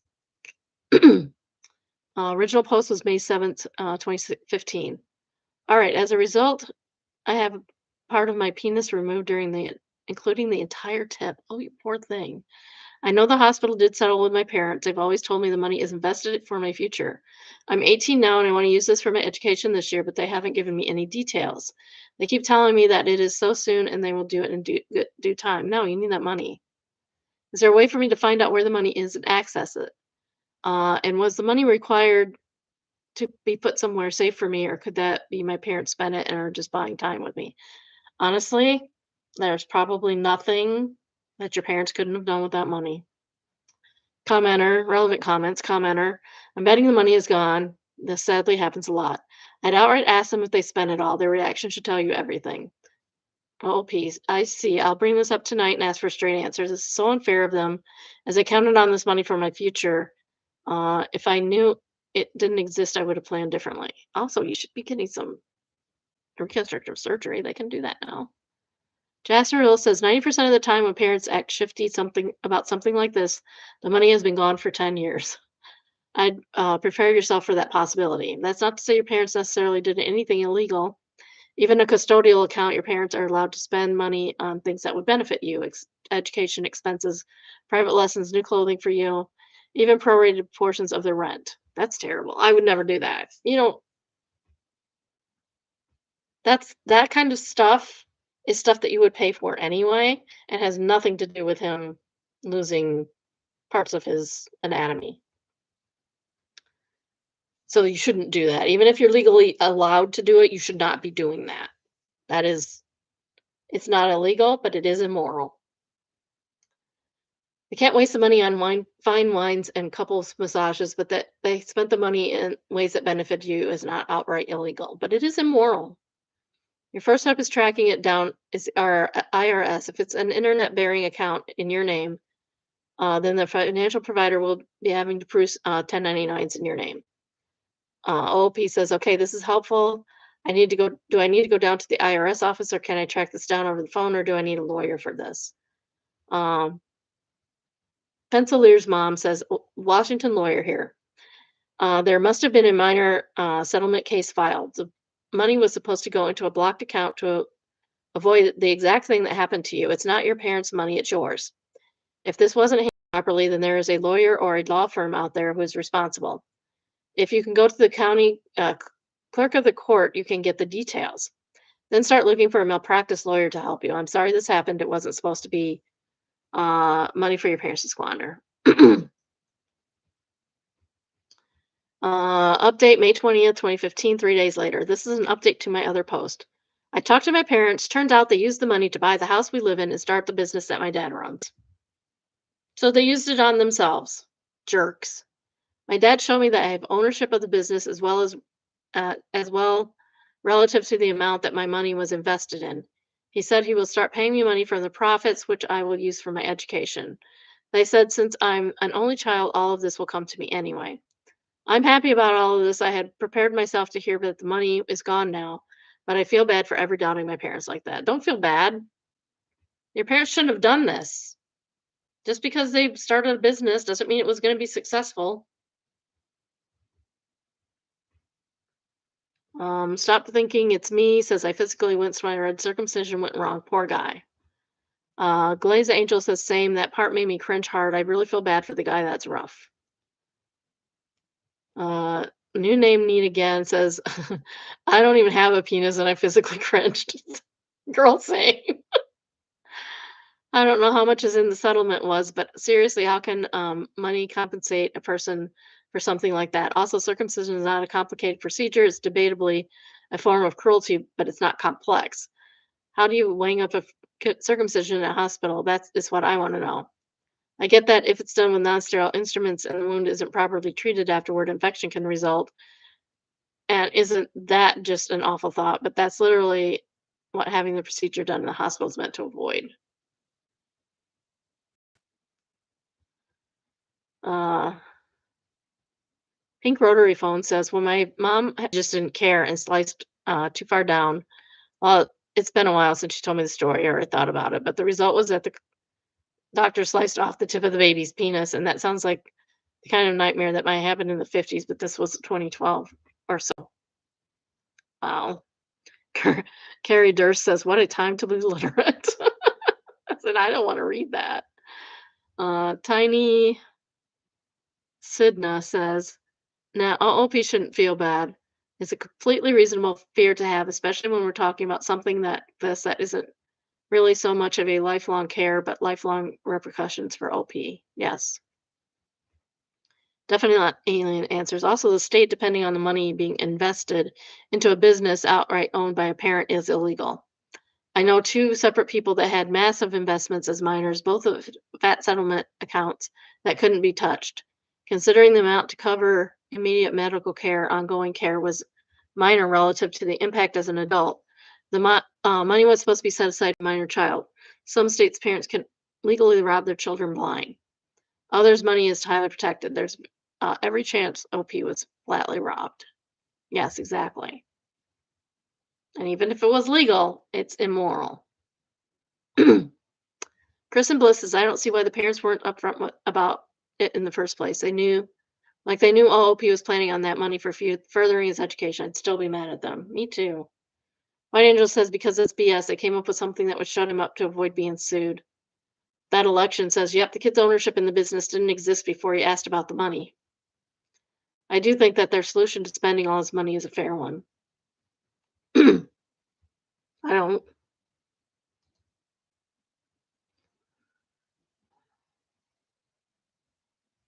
This is from Made Me Smile. It's entitled, "My Grandpa Turned 92 Today. Happy Birthday." This man, for 92 years old, looks fine. He looked fine. When my husband died, he's still gonna be around. He is the youngest 92-year-old, I think. Like, good for him. And happy birthday.